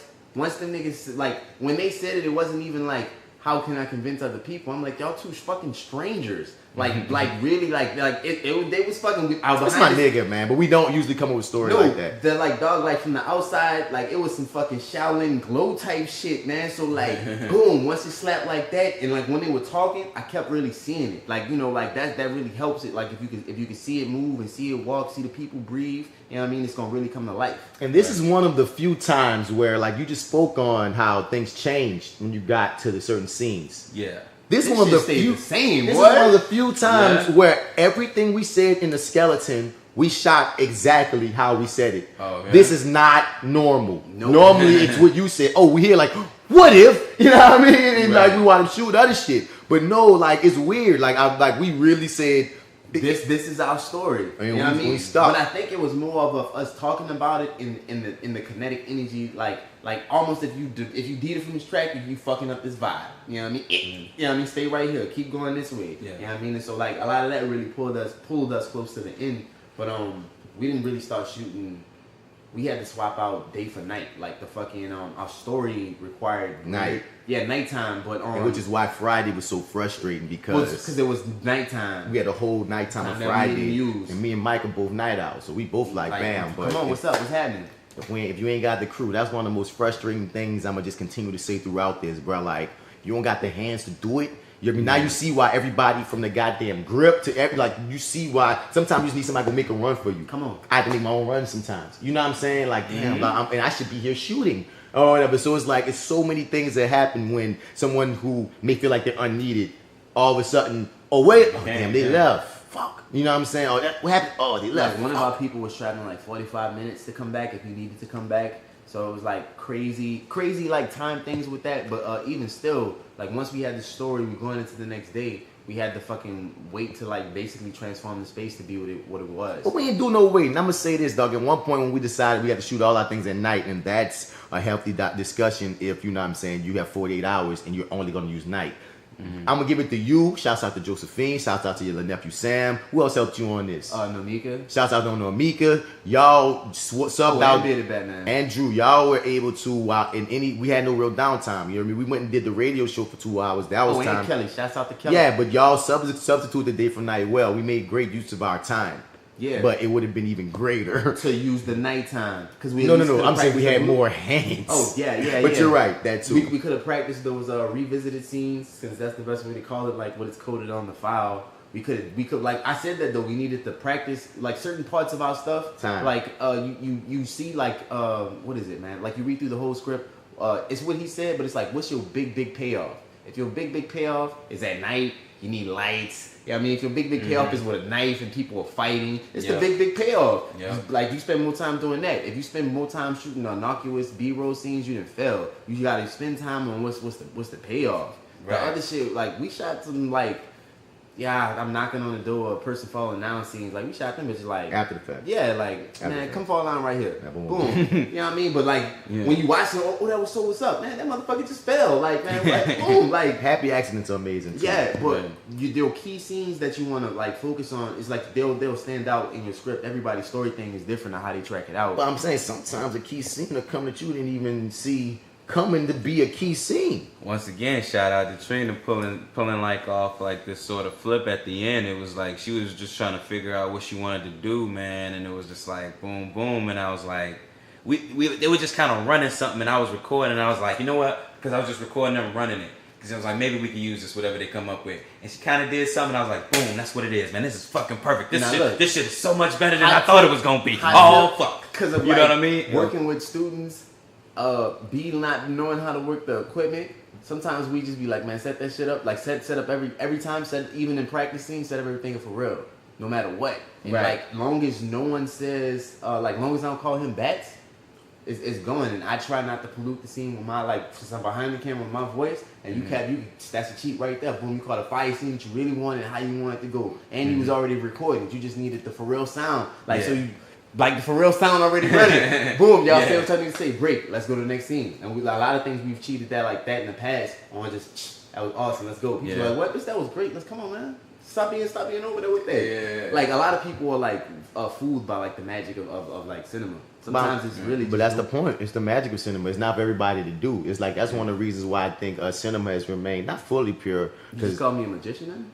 Everybody's an alchemist in this. Everybody knows because you gotta take in. Most people don't know the mechanics. Now more and more people are creating their own material now, so it's getting more open. But that's still not studying your craft. But no, that's what I'm saying. Like there's a magic in film. There's a mystery in like magic itself that you know what I mean. You gotta, like you said, study your craft. You gotta work for it. You gotta go to school for it. You gotta experience. You gotta want it. So it's like it's I think some people because I experience this as an actor at times where like people don't know the business. They just see the glitz. They just see you know what they see and they just know what they know. Mm-hmm. So that there's a beauty in the fact of our art is not always so planned. Sometimes it's you just came up with that. That's why I always like to say actors aren't just puppets. You know what I mean? Actors have creative input to put in as well. And he just shouted out Trina. Nigga, he didn't write that down. Trina just had something in her. She was inspired and she added to the work. This is a collaborative effort, definitely. Oh, yeah. You know what I'm saying? So from your Saturday, what else stood on your Saturday as we move into Sunday? What else stood on the Saturday? We had this, and we'll talk about the rendering. Just remind me to talk about it, man. We had this dope shot. I'm like, I told Chris, he's kind of DP / cameraman, editor. He's he's in the flick. He's in the flick. He had this shot that was so fucking dope, man. Cause he shoots all these weddings and fucking action little scenes and whatnot or whatever. So he has this little gimbal.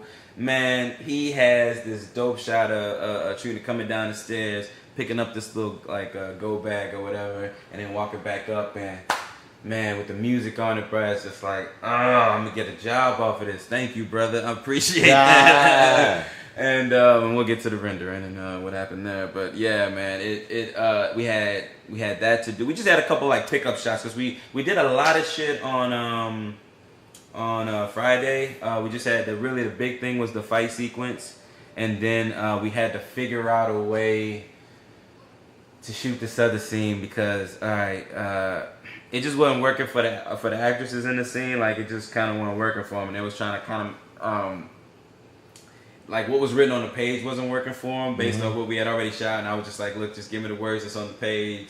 And sometimes the pages start working against you. You start shooting some shit and start seeing this doesn't even work. It's not working. Like, I shot. This person isn't saying this. We changed his attitude. This shit, like, so. I mean, even with that, you gotta just be like, man, let that shit go. Even not just that, some scenes don't even work no more. Oh, you know what I'm saying? That's what I mean. Like, you be like, well, damn, this scene don't even work. And because sometimes, once again, it's what you shoot, what you edit, what you write, what you shoot, what you edit. But you know, the thing is, you spend so much time on something, and then when you get down to you only got 7 minutes, you gotta cut that shit down any day. Still, Yes. There's many scenes that get left on that cutting room floor for the 7 minutes that you hurt. But You're hurt. I was gonna say that's when like we don't have this, but I like a script supervisor. Like people underestimate that job of themselves, but your script super is supposed to not only keep you on track on time, but keep you knowing what the fuck your story is. Once that's why I don't know. We don't really talk about this, but learning experiences. I want everybody on my set to know the whole fucking story from start to back. So I need the sound man, the crafty person to stop me if something wrong. But that's like, professional way to do it. Because everybody get a copy of the script on real sets. Yeah. Oh, all right. Word up. Whenever they email us, I'm gonna say this from direct view. Like everyone gets every part. Everyone gets a scene. Everyone gets all the scripts. Everybody. And so then right before nobody got the wrong energy or misplaced. Right before we shoot, there's a rehearsal. Like one thing is funny in theater, you know what I mean? You get all these weeks to rehearse. In film, there's this, a director tell everybody, hey, everybody, come around, actors, rehearse. I need y'all to watch this and know what's going to happen. Know this scene right quick so we can make sure we know how to shoot this. So there's always that element. I didn't even know that happened like that, dog. That's fire. Yeah. Like that's sweet. No, in the 48, you don't have that kind of time. I mean, that's happening throughout the whole time. I mean like just to bring everybody together and do that, but that's definitely awesome. But if I may, man, just kind of talking about this, man, really, I definitely, Marty, got to take the L on as a team leader, just really, really not so great communication. And on my part, not on anybody else's, just like in terms of, because like also too, when it came time to shoot stuff, it was turning into I'm keeping track of it in my mind because I'm thinking I'm gonna be, helping with the edit a bit. So I'm keeping track of the story in my head, but then I'm kind of re-explaining it to, the actors, the actresses or whatever, try to I'm always re-explaining it to them. And then there was that other mishap about using the club where I had to sort of split the role or whatever. I had to get the role up or whatever. Or it wasn't just clear on what I was asking. I wasn't asking to put them in. I was just asking for the space or whatever. Basically, anyway.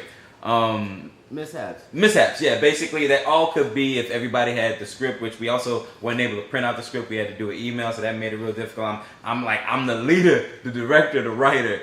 I don't have a script. I gotta ask everybody to pull it up on their phone or whatever for me. My 3-month old plan consisted of having a printer. I was gonna have one of them too, and that was just on not having to go to Kinko's and really having something just stand by. I couldn't come across one like I needed to, but in my planning of it, I would have had the money just to go buy one. You could bring that shit back to Walmart. And I feel y'all, communication is key in all this stuff. I be faulty with it too. I'm about to say we don't always shine and be the best. There's a few things that when you look at yourself as a team leader or as a director that you're like, man, I could work better at this. Like one thing, I don't trust everybody. You feel me? Like, you know what I'm saying? I wear 50 hats. You feel me? Because, sometimes this person might have edited and I ain't like to edit. Or sometimes this person might have been doing sound. I'm like, damn, I got to do sound. I want to be Alfred Hitchcock in this bitch. And really, one key thing that every leader needs to be good at is delegation. You know what I'm saying? Now, on one end, it's fucked up if you don't have the right people involved that you can trust. But it's another end that I got to take the L on. Sometimes you got to take the risk with a person. And trust that, no, they got you. Yeah, and for once, we were actually split. Because usually, he'd be like, man, what he just said. And I'd be like, nah, blah, blah, blah. So it's like we was on opposite ends of it. But we both do suffer from that. Because if you can get a person, not based upon how much millions and whatever the fuck, but I truly can create, I can light this scene, word bond. Word up, that's trust and that's faith. I ain't gotta come stand behind you and check on that. If you gotta check the person or feel iffy about them, that fuck up the vibe. But it's hard. It's really hard, dog. it's like having your reel ain't enough. I gotta basically work on a project with you to know, all right, this is a certified person. He ain't gonna let me down. And shouts out to Josephine. She really came through in a way that Josephine Hennessy. You know what I mean? She didn't like, not that she didn't have to do, but she performed more in a critical situation than she had. But we're supposed to have more people to support her. And I will say, like, man, it's funny. Like, you want to do something like one project to test with people to see how y'all will work together. Yeah. But then if the people don't show up for you to be able to test with each other, it makes you on one end like, do I do this again and get burned? But you got to do it because it's a collaborative effort, and you're trying to, you know, it's a fun situation. You have to. Yeah. But it's like if you've been burned enough times, it's harder. And so you get in a position where it's like, and I don't want to feel burned. I want to always be open to work with people, but like it's a funny thing because people still are balancing their own lives. They're still balancing their own shit. They're still trying to get better. You feel me? Like almost everybody had to drop out. Some respectfully, some I feel like they could have done it better. I still want to work with them. You know what I'm saying? I still want to work with them, but we all need to be able to communicate better, so if we move forward, I don't have to feel slighted. You know what I'm saying? I could just already be feeling like, all right, this is what it is. It's like a community part of the art. It's like you know, like when people saying they professional, a part of your professionalism or your real nigga status is just to really be like, dog, I can't make it, or this thing came up, or whatever. Right. And then that's. But we always got to be self-aware and, you know, self-analyze yourself. How could I have been better? Like, what could I have done? You know what I'm saying? What could I, like, did I do? Like, even if somebody fucked you over totally, I'm not saying this would happen, but I'm saying even on the extreme, if somebody fucked you over totally, you still got to be able to look at yourself like, okay, so how could I play this differently? Or what could I have been prepared for? You know what I mean? Yeah. But let's move into the last day. We're going to get into like, okay, so in getting y'all shit in, y'all got y'all's turned in, right? Yeah, we got ours turned in. We were, right, I guess, did y'all check in like right? You because I didn't check in at all.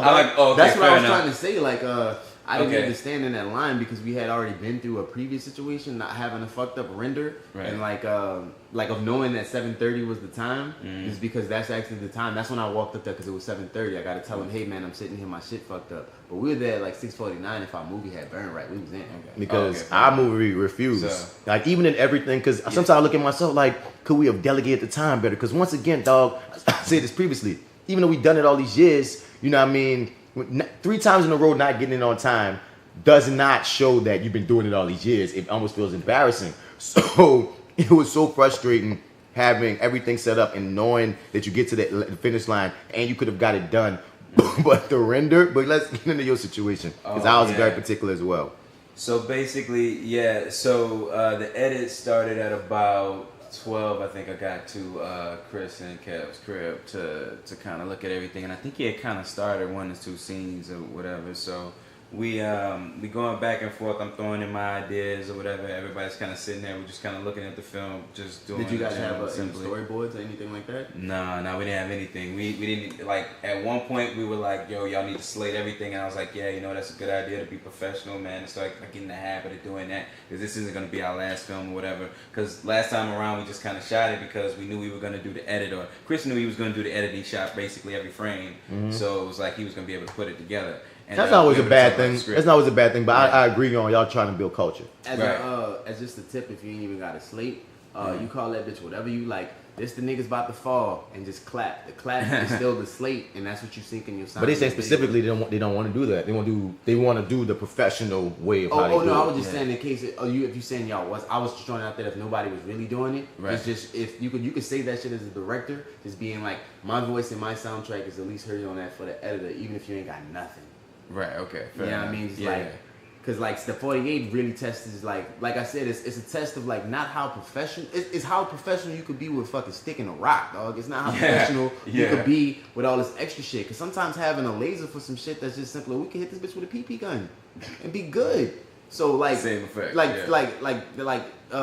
We run into technology, I don't know, dog. We ran into technology flaws trying to be better. But if we would have did what we knew know works, like I can't even get the word right. Like if we would done what we know works, that's correct. I don't want to get into us right now. What you saying, Marty? Like we're gonna get to that. Okay, so basically, we get into the edit or whatever, and we're running a little long. And so basically, we're cutting the film together, and we realize that we have more film than we have time for. As usual. Yeah, that's usual. You know, last time around, man, we only had like a little bit. We had to go back in and just kind of snip up and tighten up a bit just to sort of get into that 7 minutes. To be honest, like the first time around was a dream in terms of the editing process, because there wasn't a lot to cut, because we went into that mud thinking, let's try to be minimal, let's try to get to the point, let's boom, boom, boom. And with that mindset, there was some stuff I wish I had shot that I didn't shoot. Like there was a couple times where it's like it would have been good to grab another angle here, but now I was like, we gotta hurry up and keep going, because when the edit time comes, boom, boom, boom. It's like when the edit time came, we didn't have a lot of stuff to cut to, so it's just that comes with experience. That's one thing we kept being aware of. I was like, son, shoot that, because in the edit we're gonna want more footage to fuck with, whether we use it for the 7 minute or not. And that's what I did this time around. I was kind of like, man, well let's shoot this, let's shoot that. So we had. Like you're gonna love yourself in the long version. Yeah, you're gonna right, exactly. That's what. Yeah, but the long version will definitely be the one I hope more people see. But anyway, we get to the edit. We're starting to find out that we got more movie than we really need. We're playing with the fight scene, and it's just like in my head, I'm kind of thinking that I kind of. It's like it's not as smooth as I thought it was, and I'm kind of trying to figure out like how exactly can I make it just a little bit smooth. I feel like I got everything I need. I got all the close-ups. I got like things are connected here and there, and it's just like we're in a rush edit versus let's go through every single take and see which one really works. It was kind of like nah, let's go with the first one I see that makes connection. Boom, boom, boom, or whatever. Or I'm be honest with you. Most of the time, I felt like I was just over his shoulder in the edit, and a lot of times when I was about to say something, he'd be like, "Yeah, I know that. I'm about to, get to it or whatever." And I was like, "Yeah, you know what? I know you're right. I know you know what you're doing or whatever. I'm just like over your fucking shoulder. Let me go, fucking outside or whatever." If you have time for it, what we often do is let him do his edit, then you come back. Yeah, then you come back, right? Well, there was a couple times where because we didn't slate, there was a question of like, and I don't think he even had a copy of the script. Like I said, I didn't have a copy of the script. I just wrote it on somebody else's laptop, and then it got emailed to everybody. But like ironically, I wasn't one of the people he got emailed to. So, so that was just another funny thing. So he didn't have a script at the time, and it was whatever. So I would come in to kind of be like, well, we're supposed to come after this, and I'd be like, okay, it would be this scene, and then it'd be like, well, I think it's gonna start this way, or this is what we can do, or boom, boom, boom, and he'd be like, all right, we're at 4 minutes, and I'm like, oh dang, I'll be like a quarter of the way into it. You know what I'm saying? Was that your first time working with your editor? Nah, second time. All right, yeah. That sounds like that. And he don't like to edit. I'd be like that with him. Don't. But like, it ain't even. We worked on other stuff. Like that's where like the team and the synergy. Like that kind of like if you work with people on outside shit, you definitely want to work with key people that y'all can like inspire like crazy other stuff from. So like me and B got like 2 different editing styles. Like I'm more like classical or whatever, and that nigga like alternative. But at times he be making classical choices, and then vice versa. So I'm like, man, if we could just get like somebody gotta lay down something, cause like I'm gonna change what he make and he gonna change what I'm gonna make. So a nigga be like flipping quarters on who gonna lay down first or whatever. So like most like when we first started, like Lawrence would give us a good rough like track of it, but like or I'd be on this nigga like, man, it's 4 minutes. He's like, man, whatever, man, let me just try to do me. But like, still at the same time, we might wind up with something. So somebody got to take the first edit. You got to let somebody take the first crack. Because then that's like you start to getting a view for the shit that y'all like finally were talking about and we finally just shot out. That first edit, like our first edit was some random shit that I can't really get into. But it was like a montage. So like I did the first pass on it and D was like, man, this was cool. We just need this scene and this scene. This nigga started making the movie while he started working on the montage. I'm like, get up, dog. We got to come shoot the movie. So it's just like, trying to, like, you need somebody to sit down and do that first pass. So it's just like, let him go, regardless of what the time is. Because I'm gonna just say that's not your movie. But I'm gonna just say being in that guy's position, if you over his shoulder is not helping him because you don't ever because this is an editor. You have things in your head that you haven't even put on the screen yet. And you also too, like when I did do this stuff on my own, like I would literally do most of this part. That's like this whole thing is a collaborative process. You know what I'm saying? There's always somebody over your shoulder. There's always somebody, you know, kind of throwing an idea in there, or, you know, saying I think this might be, you know, whatever. And it's welcome and it's cool, but it's like it's very, very new to me.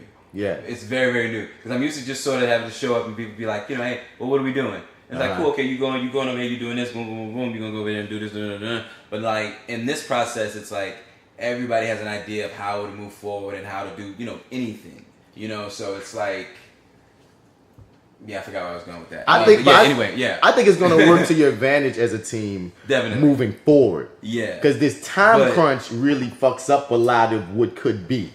I mean, it teaches you to listen to multiple people, but still pick the best idea. Because you're the leader, you're still the director. Because he be telling me this on some like, I'm about to make you a better person stuff. You know, you gotta live by and die by your decision. But you still gotta hit people with the air of like, we going this way. I know you hear him saying all this shit. All right, cool shot over there. Word up. Like, you know what I mean? Like, if they can steer the boat in that direction, that's cool. But the boat gonna go like, thanks. You know what I mean? But that bitch, because that's a good thought. That was a good part of the movie. That was that. Like, you know what I mean? So that's how you really try to take it on. But like, you try to listen, but sometimes you gotta be hard headed. And I mean, it's trying to learn when is the time for that. Because like a nigga will have a fire idea, but like you said, I'm gonna have to write 3 other pages and do something else to make this blend. Like, if your idea is this cool, let's make it simpler and like try to get it as 10 seconds or as 5 seconds. Be about let me try to squeeze in your little millimeter. I'll be like, fuck that shit, dog. I got what I need. Like, it's gonna flow like this. But like sometimes that little millimeter be super. Like, not that people ideas don't get used, but if it don't get used, it don't get used. Yeah. You know what I mean? But you know, keep it going. But like, keep saying shit because you never know where that's gonna go. Yeah, well, and also too, like, he, for the most part, he didn't mind. He was real cool about it because, like, the first couple things, because I had like something in mind based off just kind of looking at the replaying of the footage as he was kind of importing everything in. And like in the beginning, there was just like this quick cut. I was like, you know what, it'd be real cool if we did it there. And he was like, boom, boom, boom, boom. So for the most part, like working up to about, I don't know, a couple minutes into it, just kind of stepped out a couple times. Just kind of let him do his thing or whatever. But him and Kevin sort of have their own like unique relationship. Yeah. So it's like when they start going at each other and throwing their things at each other, you know what I'm saying? How they get down. You know how folk get down. So you just kind of let them do their thing.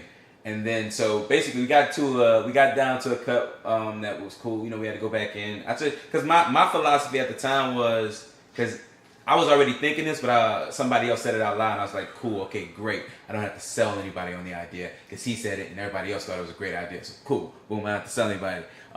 So, we're going to go in and do a longer cut later. Yeah. But it's like, for now, man, let's cut this whole thing as is, and then go back in and take stuff out. You know what I'm saying? Like, let's make the movie there, and then like just go back in. So, boom, boom. We just keep plowing through, and of course, we got more than we need. Got to go back in and start trimming some stuff up. Like I don't have as long of a fade out as I wanted. It's a little bit quicker. I got to jump into this scene a little bit quicker, but at least that scene is still in there and intact, and the way I wanted it. So boom, boom, we keep moving here and just do a couple snips. So we get down to the wire, and it's time to do a scene that I just had to, like I told y'all earlier, I had to shoot under a fucking bridge. And y'all know how sound works under a fucking bridge. Oh, it's amazing. Wow. It's your dream fucking sound, baby. No, it is not. It's your fucking nightmare. Exactly. And so basically we had to do a little voiceover thing. Kev had to, because Kev's girl played somebody in the movie that basically all her lines were under the fucking bridge and they are gone. So she has to do a voiceover right then and there. Boom, boom, as he's doing the cut. So he's working, because Kev does sound, of course. As well, because you know about Kev does sound. Yeah. I mean, I can say of course, but Kev works on sound as well. He's dope at it, but basically he's working. I don't know if he's working in exactly what would have been the best idea. I think he's just sort of doing what would have been more time efficient and cost efficient at the time. And they're bouncing the sound or the whole thing in between like different programs and shit. And we down to the wire, and it's like we're all like, hey. It's such and such and such. We got to do the render. Boom, boom, boom. It's such and such and such. We got to do the render. And we went through this last year. We're rendering this bad boy. And Chris, the editor, like the main editor, he's fucking speeding us there in his fucking Challenger to get us there on time. Like, and we're rendering on the laptop in the car. Like, and I guess it's just a normal thing because we're seeing everybody doing it. We sitting in our car like waiting for the mug to render, seeing everybody walk in with laptops. So we're like, well, I guess we should go in. See, and this is one thing I've learned just even sitting here talking to you, thinking about our situation. We had it down pat. No. I'm not even going on that level. I'm going on the level of this is why you need an entirely different person to be the editor. That's not shooting it. That's not a director. That's not an actor. That's not doing nothing. He's just there, or she's just there to edit. Because as soon as you're shooting things, go home and render this, or go home and edit this, or go put this in the So by the time you all come together, y'all like, okay, whoop-de-woo. Now the editor didn't already, we wouldn't have to wait. That motherfucker didn't rendered it enough times and already on Saturday at some point, Saturday afternoon, and realize, oh, this bitch take forever to render, guys. Now you know that's Saturday afternoon. But when you have the same people that's shooting and acting and writing and editing. And that's where it goes back to what you said about team, because at the end of the day, neither of our teams are expressing someone doing one thing only. Our key thing that we needed to happen was a nigga to be like, hey guys, pause on this scene. Can I have your clips, please? Thank you. I'm gonna go dump these. I dumped that. Oh, all the sounds merged. Here's your cards back. Oh no, and no, not even just that. And look, I've looked at the skeleton. Down the hallway. You know what I mean? I looked at the skeleton. No, there's two parts of that. One, I've looked at for the editor. I've looked at the skeleton. I've already started a rough edit. I'm already rough editing on the afternoon. I'm editing everything as it comes. And if you want to come back and choose a different scene, fine. But I'm editing everything as it comes. So by the time you come to me, you hear me? I'm just giving you this shit. And if there's something you want to change, you have so much fucking time, and they've already rendered it so it's a smaller file. And that is one of the codes that should have been goddamn cracked in our whole journey, and we've never cracked it until I'm talking it right now on some real nigga shit. That is so needed. But it's getting that person to be there like you need them to be. But at the end of the day, dog, I'm gonna say this, dog. Like, we are often the editors, and I don't trust people. We need an editor that we can trust a nigga to do.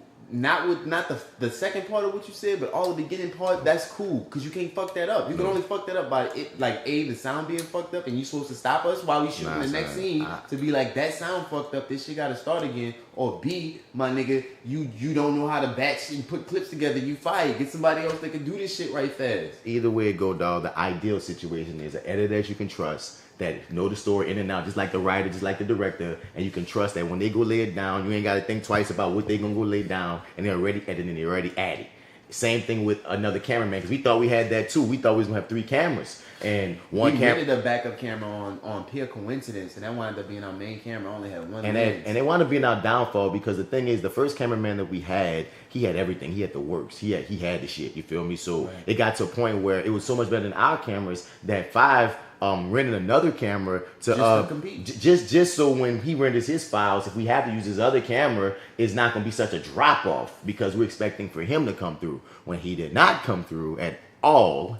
You feel me? Because he had other obligations that we weren't too aware of.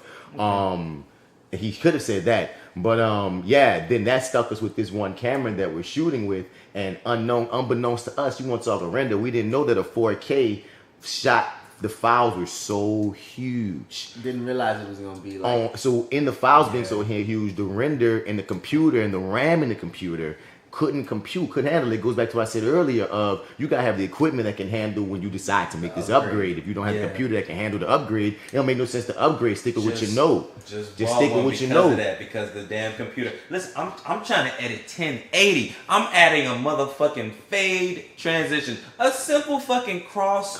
Fade. And guess what happens to the computer? Come on.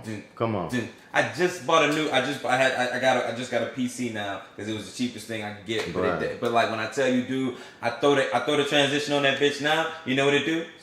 And that's that beauty, dog. You need that processing power. So we did all of this because we expected the team. Motherfucking team ain't come fucking through. But it would have been beautiful if, you know what I mean, you can even split the scenes out. I have my mind like one camera could take these actors and shoot this scene over here, and then this other camera could take these actors shoot this scene over here, and we simultaneously shoot. That only kind of happens though if your movie, whatever you kind of creating, allows for a B unit, A unit, because sometimes you still need main people. If it's filler scenes or B roll esque type stuff, having that is beautiful. But sometimes you do need to keep your same team. But what you're saying is real. But if everybody locked on the story, everybody can kind of split off. Once again, it goes by you being capable and you being on your craft and we coming together to really work. You feel me? Like I'm not going into my mind thinking this person is incapable of understanding. Here's how the scene go shoot it with this actor, and especially for 48, specifically for 48. So y'all at the render. Y'all at the render. Yeah, we at the render. We're in the car. We're walking in. Boom, boom.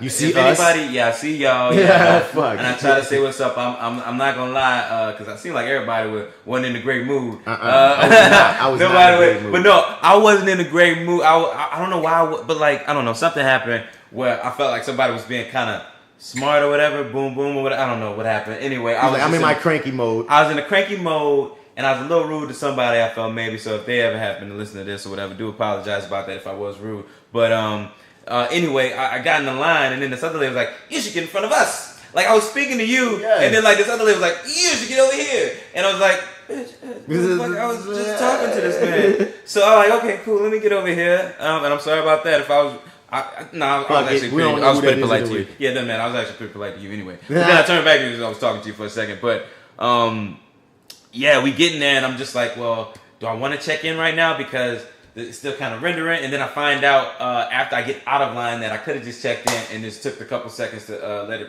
a couple minutes it was going to take to render and then just walk it over there. Mm-hmm. Boom, boom. I didn't realize that. Boom, so I had to get behind. But anyway, I got it in on time. 7:26 is the time they gave us. It rendered. Hold up, you got it on time for what? For like before 7:30. All right, to be considered for what though? Oh, I'm asking you. Oh, I don't know. What do you mean?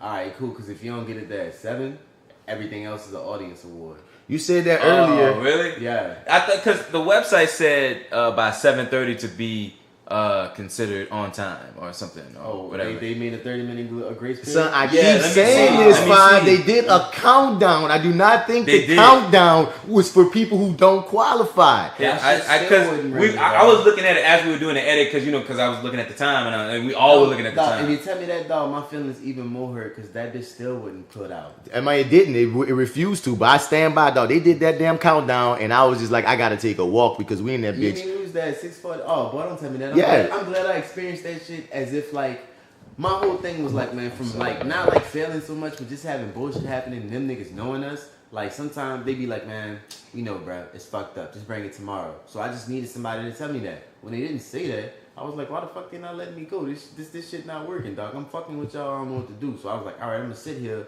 just so I guess I gotta play through some formality. But nah, man, that shit wouldn't burn. I knew we was fucked, dog. I was just like, man, like Twilight fucking making noise about shit. They could be like, oh, that's why we keep the 30-minute window open to because we have the audience award grand champion bullshit. Make sure they just don't bullshit you, dog. Yeah. Period. But so far, they did the countdown, so I took it as, look here. If you got in at 7:30, they still gonna consider you because they understand. After years of people coming in late, we'll give you that 30-minute grace, and hopefully that's what the hell just happened. I would have cried. So but y'all got y'all shit in, so that's a wonderful thing. Yeah, that's what they. Well, yeah, at least that's what they told us. I gotta read the fine print there. No, I don't like. I mean, that's probably my bitterness being cynical, dog. If you got it in there and they saying that shit, that's cool. But I know before 7, it's uncontested. You could sue them back. It's like, bitch, I got it in before 7. You got what I got. So we were there, but we didn't have shit. So I mean, getting into this, like we didn't. I think we had a real edit done early as fuck. And it just kept crashing. The computer couldn't render it. It refused to. Every time we put it through, we'll wait through that long time. It said 45 minutes to render out 9 minutes. I've never had to wait an hour to render out 8 minutes. You know what I'm saying? Mm-hmm. And it just refused. It kept crashing. Over an hour. Crash. We get there. Crash. And once again, you got to keep waiting the damn 45. So every 45 we sit there, we had about, dog, it was because we didn't leave that place till like 9:30 at night. That's how long it took for one to finally print. And that was so frustrating because when you backtrack, we only fucked with that camera and those files because someone who didn't even come through had us on that concept. Otherwise, we would have just shot on our normal shit, our normal size. And that's one of the realest things nigga learn out of everything, man. Just stick, especially for a competition, we're going time, stick with what your simplest known fact is. Even, like, I was even mad at Adobe because I learned Adobe on the fly, but I'm like, shit, I should have did iMovie just because simple. You know what I mean? If this the cameras y'all use every day, Use the cameras you use every motherfucking day. You feel me? Because you can't always worry about, because one year we got so into Adobe and shit because that's the industry standard and shit. And because some other nigga came through talking it was going to come through and edit and they didn't, that held up the time when we would have just went the simple way, a very simpler way. It would have been it. It's like you learn something every year, and some things just, like I said, frustrate me because it's like niggas should already learn that shit. So it's like, dude, like, fuck everybody else, dog. Like, if we do this again next year, we're going to just do it how we know it. Period. Because you never know. And I hate to be like that because I want to work with other people. So it's like, it's going to be an interesting year trying to build a team and learn trust. So what's something that you could feel like as we get out of this that you learn from this entire experience, dog? Congratulations on getting your joint in. Yeah, oh, no, thank you, man. Because one thing I appreciate about seeing y'all team come in is... Y'all, man. Sorry to hear that, man. Oh, man. Like, I just enjoy seeing another black team in the atmosphere. I was like, oh shit, another black team. Please go do something. Go represent. You know what I mean? Because I don't even know, that's another thing. I don't even know what our movie's going to look like because the bitches was so big, Premiere couldn't even handle it in the edit. So it was choppy half the time. I'm trying to cut into it because the computer couldn't handle. So I don't know what they're going to see is what the fuck I think. I'm just hoping. Yeah. Like you talking all that shit about, I'm talking all this shit about other movies being whack. My movie probably whack as fuck right now.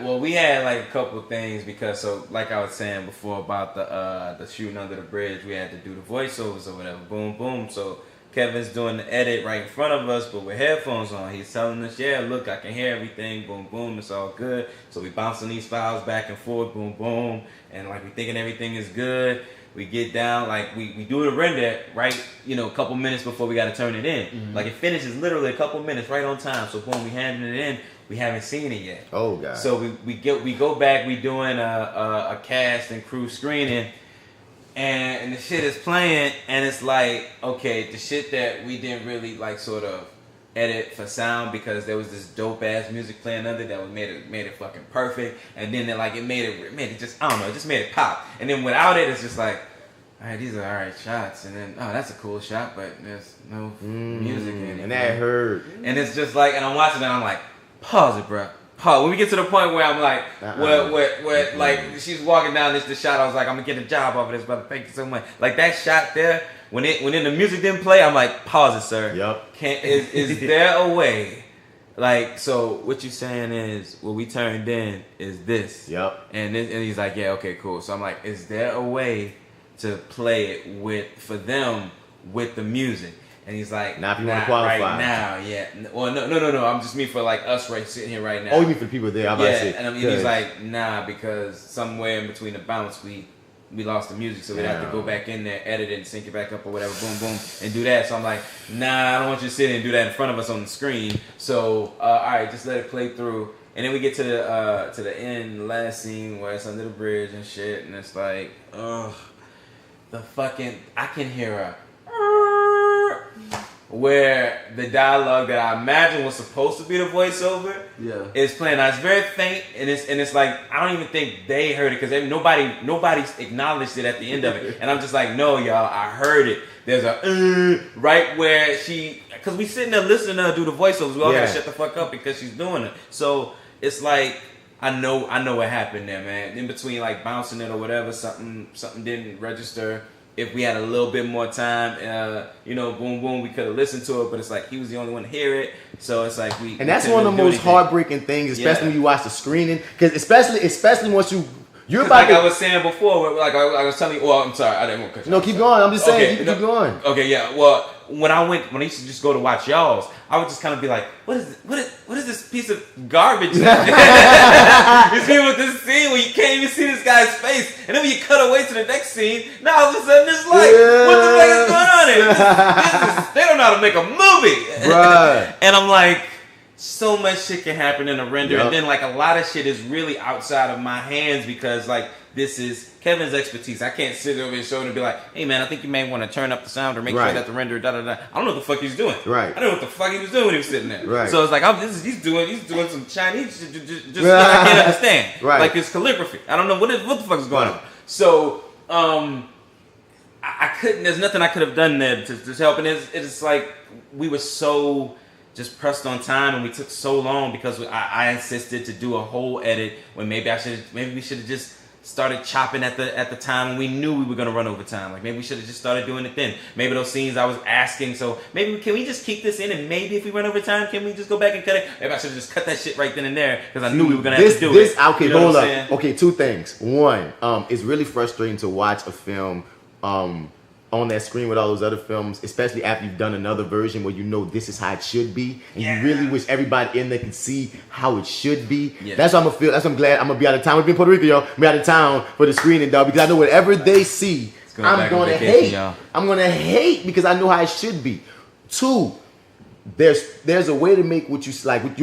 For one, you're right. If you just keep it simple, bare bones, and boom, boom, boom, boom, you will have a finished movie quickly. Now, what you just said works, but you got to know already, and that comes with experience. If you were to cut something, what would you cut in the clutch? Yeah. Like while you're editing it through this whole edit, throughout it, already pick it before you move to the next thing. If I was in the clutch, where would I stop this? Yeah. Because then you can still do your whole edit, but then when it's time to say, y'all, this too long, I already been pointed out what the fuck I would cut in the clutch. And it helps. It helps versus having to sit through it a few times. And, I guess I'll cut this. Yeah. Like, you know what I'm saying? No. Yeah, I had like one or two things, and then it was like, well, we really had more movie than we needed this time. Because like I learned from last year, I was like, I didn't have. You guys shoot coverage for your scenes? Did you find like, was it like, all right, everything's kind of broken up in like 3 pieces, 5 pieces? Like sometimes some shit that me and this nigga be battling about. Be that, cause I be like block.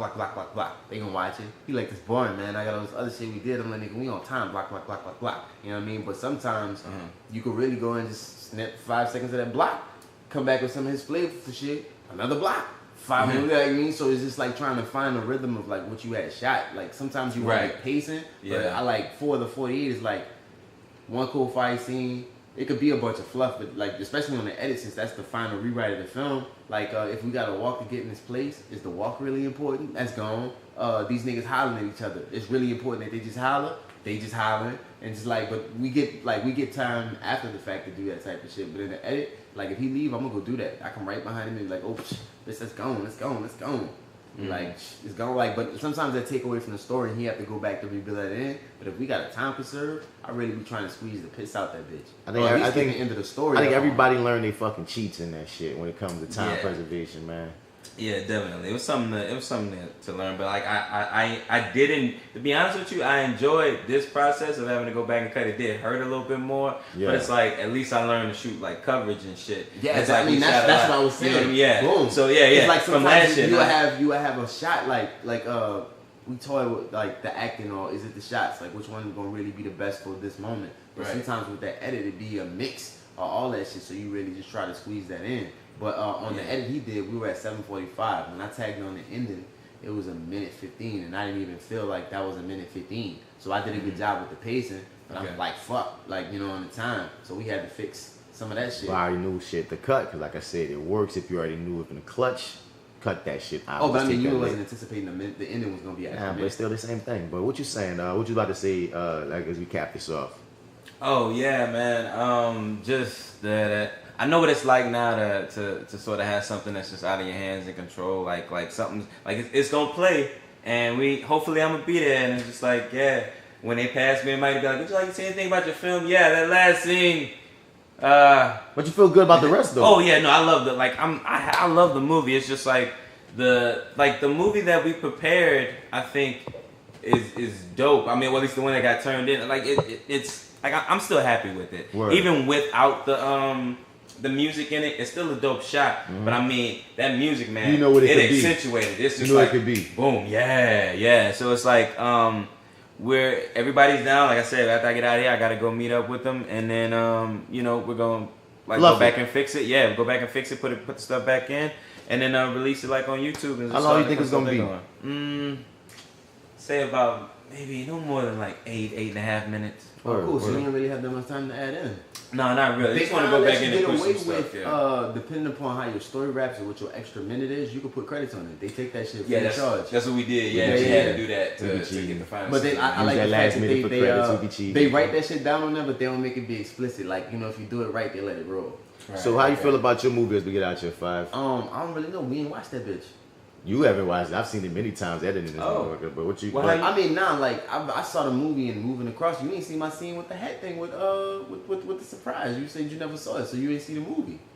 I have no idea what you're saying. I didn't see what you saying. I was the whole time I'm editing. I'm like, yo, they got this weird edit piece. No, you're saying that there's this person in the background, but I'm saying you've seen your movie beginning to end. You know what was turned in. So I'm asking you how you feel about the movie. We did not play the movie one time for me to peep it. So you never seen the movie? I don't know how it flowed. Wow, it's just like, you know what I mean? We made it, we cut it, we turned it in. The best I've seen the movie about 4 or 5 times at this point. I hear you. So how do you? I'm not knocking with the movie. I'm going off of what we shot. Like, I don't know. It ain't being cocky. I know I can shoot the shots. You know what I mean? I don't give a fuck about that. The main thing is like, man, can we make a finished product that people will watch and grasp? You know what I mean? And that's what I really can't grasp. Did we do good? Yeah. You know what I mean? Cause like, I wanted to have more people on my team to definitely highlight the inadequacies of previous things and just moving forward. Like things I want to grow to get better at. I wish we had people there to supplement that to make us be better. I like the movie, so I'm moving forward. I want to see. I do like the movie. You said you ain't see it. I asked the question. How you feel about your movie? I'm indifferent. Dub. I can't wait till we do the final cut of it. And I think a funny thing that we could do, Marty, is let's just review each other movies.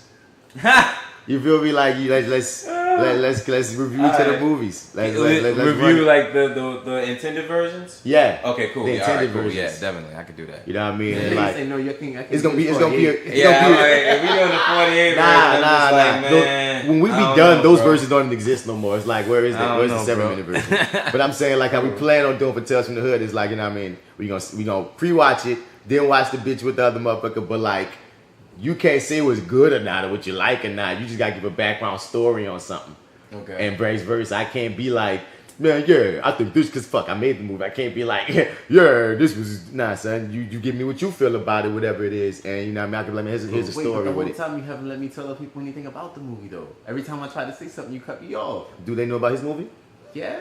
They just know it's a spy movie. They know we're doing a suspense movie. I know they got a fucking fight about to happen. It's a spy movie. Cinderella scene shit. I was visualizing it. He gave me some kind of visuals. You didn't let me give me no visuals. I don't want to spoil my movie, but if you want to, go ahead. It's colorful. It's epic. You know what I mean? And it's on a short budget. See, I'm a person like, I'd rather you see the shit and then come to it. I don't like building no shit. But like, yeah, man. Nah, I like that. I'm intrigued. I want to see it. Yeah, I want you people when like we gonna review these motherfuckers. Okay. But like, yeah, you got something else to say? You putting your hands up? No, I'm like, wait, you didn't say shit about it. Let me say something about it. I just want to tell you something. I'm just like, what do you have to say about the movie? Like, man, for real, what do you have to say? Like it's like a GumboMonster feature. Like when you like used to being like, oh man, what they gonna give us? It's like. It's but what if someone listening doesn't know our shit? Oh, well, it's time for you to get familiar. Well, so because I'm saying you can't be like, I didn't say anything about a movie, and then what you say is it's a GumboMonster feature. That's what. What are you fighting? I'm trying to end the podcast. What are you fighting me on? What do you have to say about the movie? I'm not even fighting, dog. I'm just realizing, dog. We said nothing. Like, what do you have to say? The only thing I'm trying to say now, dog, to just roll out with, dog, is like it has some really good acting. That's cool little shots. You know, sound. Oh no, the sound. Big up to Devin, dog. Devin McCoy kills it, dog. He creates a very unique character that I like.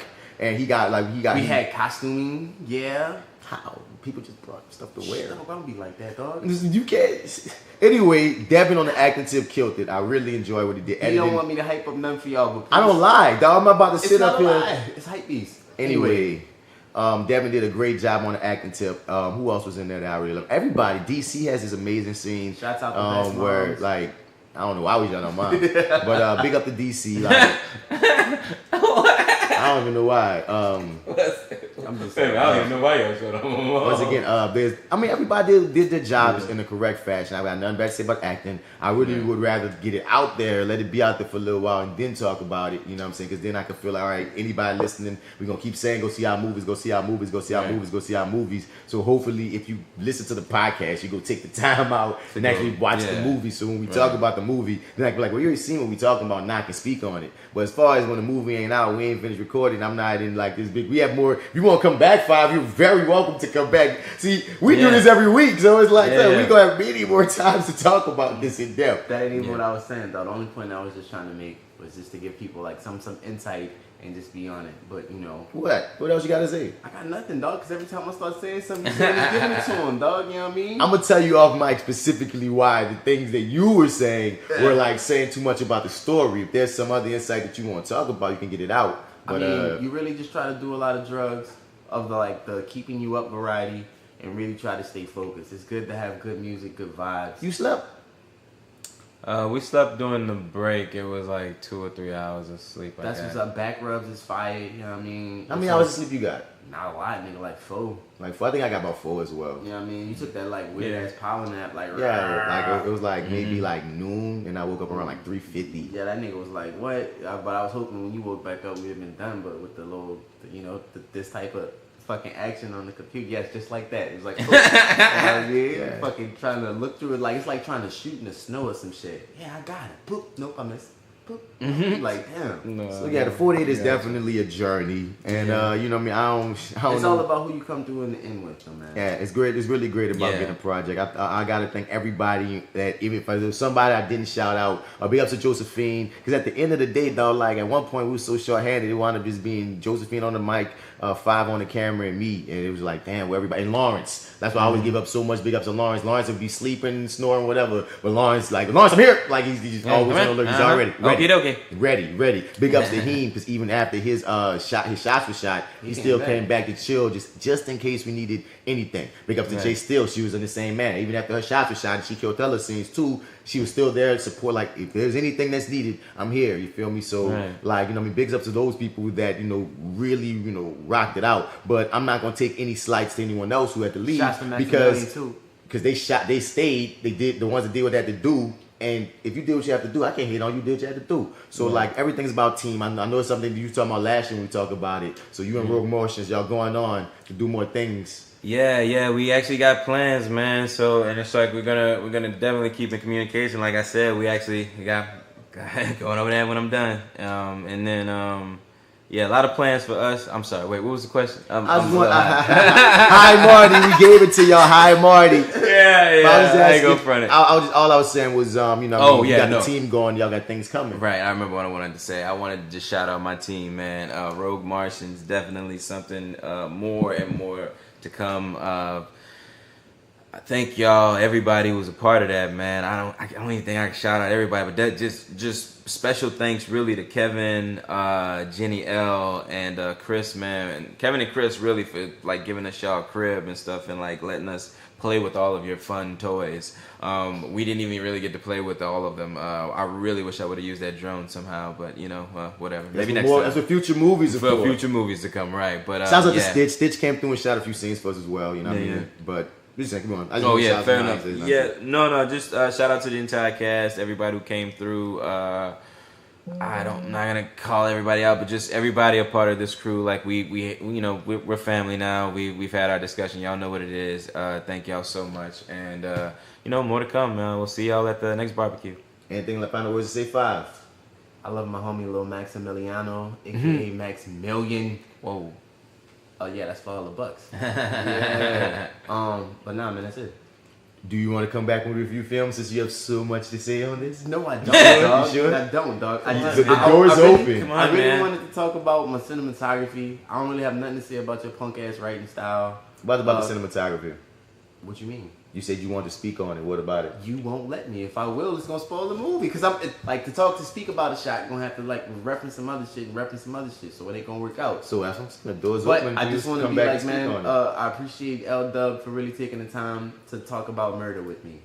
That's all. If I may though too, because eventually I want to say we're gonna release the old film and the new one, but like we shot with the exact same cameraman, but like it looks light years different this time around. So shout out to. I think that's cameras or lenses. Lenses, definitely the lenses. Yeah, y'all said it. Like it's definitely the lenses. Cause like we were just using this new one, man, with this adapter and everything. It was a Canon on a Sony, like. I mean, not to even slip into that one to like. Right. I know we were trying to end it, but like sometimes like the lens is really like the eye, like you know what I mean. So like depending upon how you want to see it or how you want it to be. But then it's like knowing like all the shit got all kind of dumbass like, ooh, I'm gonna be jogging on you. when you look through all that jogging, how you want that bitch to be? Because you be like, oh, it breathes, it doesn't breathe. Fuck that. What's happening? What I want to feel for the sensation? I know that seems deep, but like that peer selection gonna help you pick it up. That's why we got better shit. Because I was like, man, I'm sitting here, I'll be watching some shit, and I'll be like, man, this is just popping.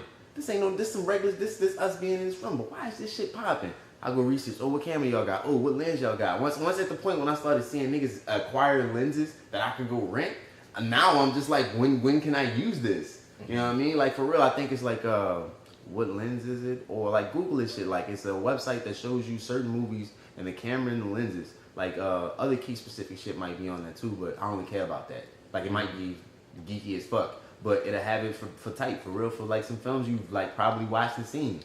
So, off of viewing that, I like, that empowered me to be like, oh, if I could, a nigga that's really popping name as a cinematographer is like Fujimoto. Go look at movies he watched. Go look at that same website. If Fujimoto had the same shit, and I know, like, you know, I can't say Jurassic Park. Oh, he worked with old boy for fucking Split and shit. That's his shot. That's his shooter. So all them shots that we just saw, he shot. Yeah. So I go rent the same shit he went. So it's the same shit. Like, oh, that's how he move. I like to move like this though, but I know it's gonna look like that. When I made that realization, nigga, it was like a quantum leap. So, okay. See, this nigga just telling me I'll let him go. This nigga just be going. GumboMonster Tech, but I mean, tell him where to find you, man. You know what I mean? My name is fucking Mike5, Mike MIKE_5IVE. I think that's what it is on Twitter. And regular spaces, it's just Mike5 all together. No fucking F. That's not me. Mike5, 5IVE. He gives no F, man. What you saying, man? Where they find you at? Marty, MartyEdwards. That's right. It's the hi Marty. Marty, MartyEdwards 504 on Instagram, Twitter, and Snap at the chat. Also go to lowrainpictures.com. Click on the Your30 tab. That's where I co-host the show with the Arrogant Observer called the Your30 with Marty and the Arrogant Observer. Check it out. If you give us a 5-star review on iTunes, we will read it on the show. Yes, it's that actor guy, Martin Bats Bradford. Find me on all your social media platforms at Mr. Bats. Spell it out if you ain't gonna find me. And as usual, man, send all your information to flywithbats@gmail.com or at reviewing that. Just at reviewing that. The reviewing that at gmail.com with anything you gotta say, anything you want to add, because we want you to be part of the conversation. Like, share, subscribe, comment, and all that. And once again, we seek your 5-star reviews as well as your comments on iTunes, because they give us way more coverage. And as well as hit up lowrainpictures@gmail.com and do the same for the Your30 Podcast, who also wants you to like, share, comments, and all that. So, you know, until next round, man. Join the monster. Join the monster. Catch us GumboMonster 504 on YouTube. Y'all got a spot where Rogue Martians can be found? Not just yet, but we'll be back to you with that. All right, so for now, we might have another break coming up because I'm about to go out of town again. So hey, bro, this should suffice, man. We gave you a lot of content. If I may, really quickly, good sir from the beginning, that lovely story that I shared. I really hope you have. I hope everybody there at the 48 has like a really good sense of humor about that. Said it all in jest. Like I said, he was a cool dude. Always been a cool dude. And also he checked me in. So we're cool. I thought we were. I don't know. Just thought it was funny though. But had to mention that story, man. I hope everybody has a good sense of humor about it. So that's all. That's all I got. Cover that ass. But yeah. I mean, like, penalize me. Don't penalize the team, man. They put a lot of hard work into it. Is all. So that was such a leadery, responsible move to do. My nigga said on some just in case shit. I'm not a dick. Yeah, you can look at me as a dick. Just don't look at the team as a dick. It's not their fault. I think they're gonna be cool about it, but you can say disrespect for it. I think it's a podcast. Yeah, we just running it down. They got people who probably have way other kind of conversations down. But we love everybody at 48. Appreciate y'all for appreciating us, man. Because that's another thing. While we were there, a lot of people that ran it was just like giving us like much props because like we've been in there for years. It was like, man, y'all one of those flagship teams that we love to see the shit from because we've been doing it for so many years. Right. So like appreciate y'all for all the love and all the support as well. But for now, catch us on the next round. We out. Peace.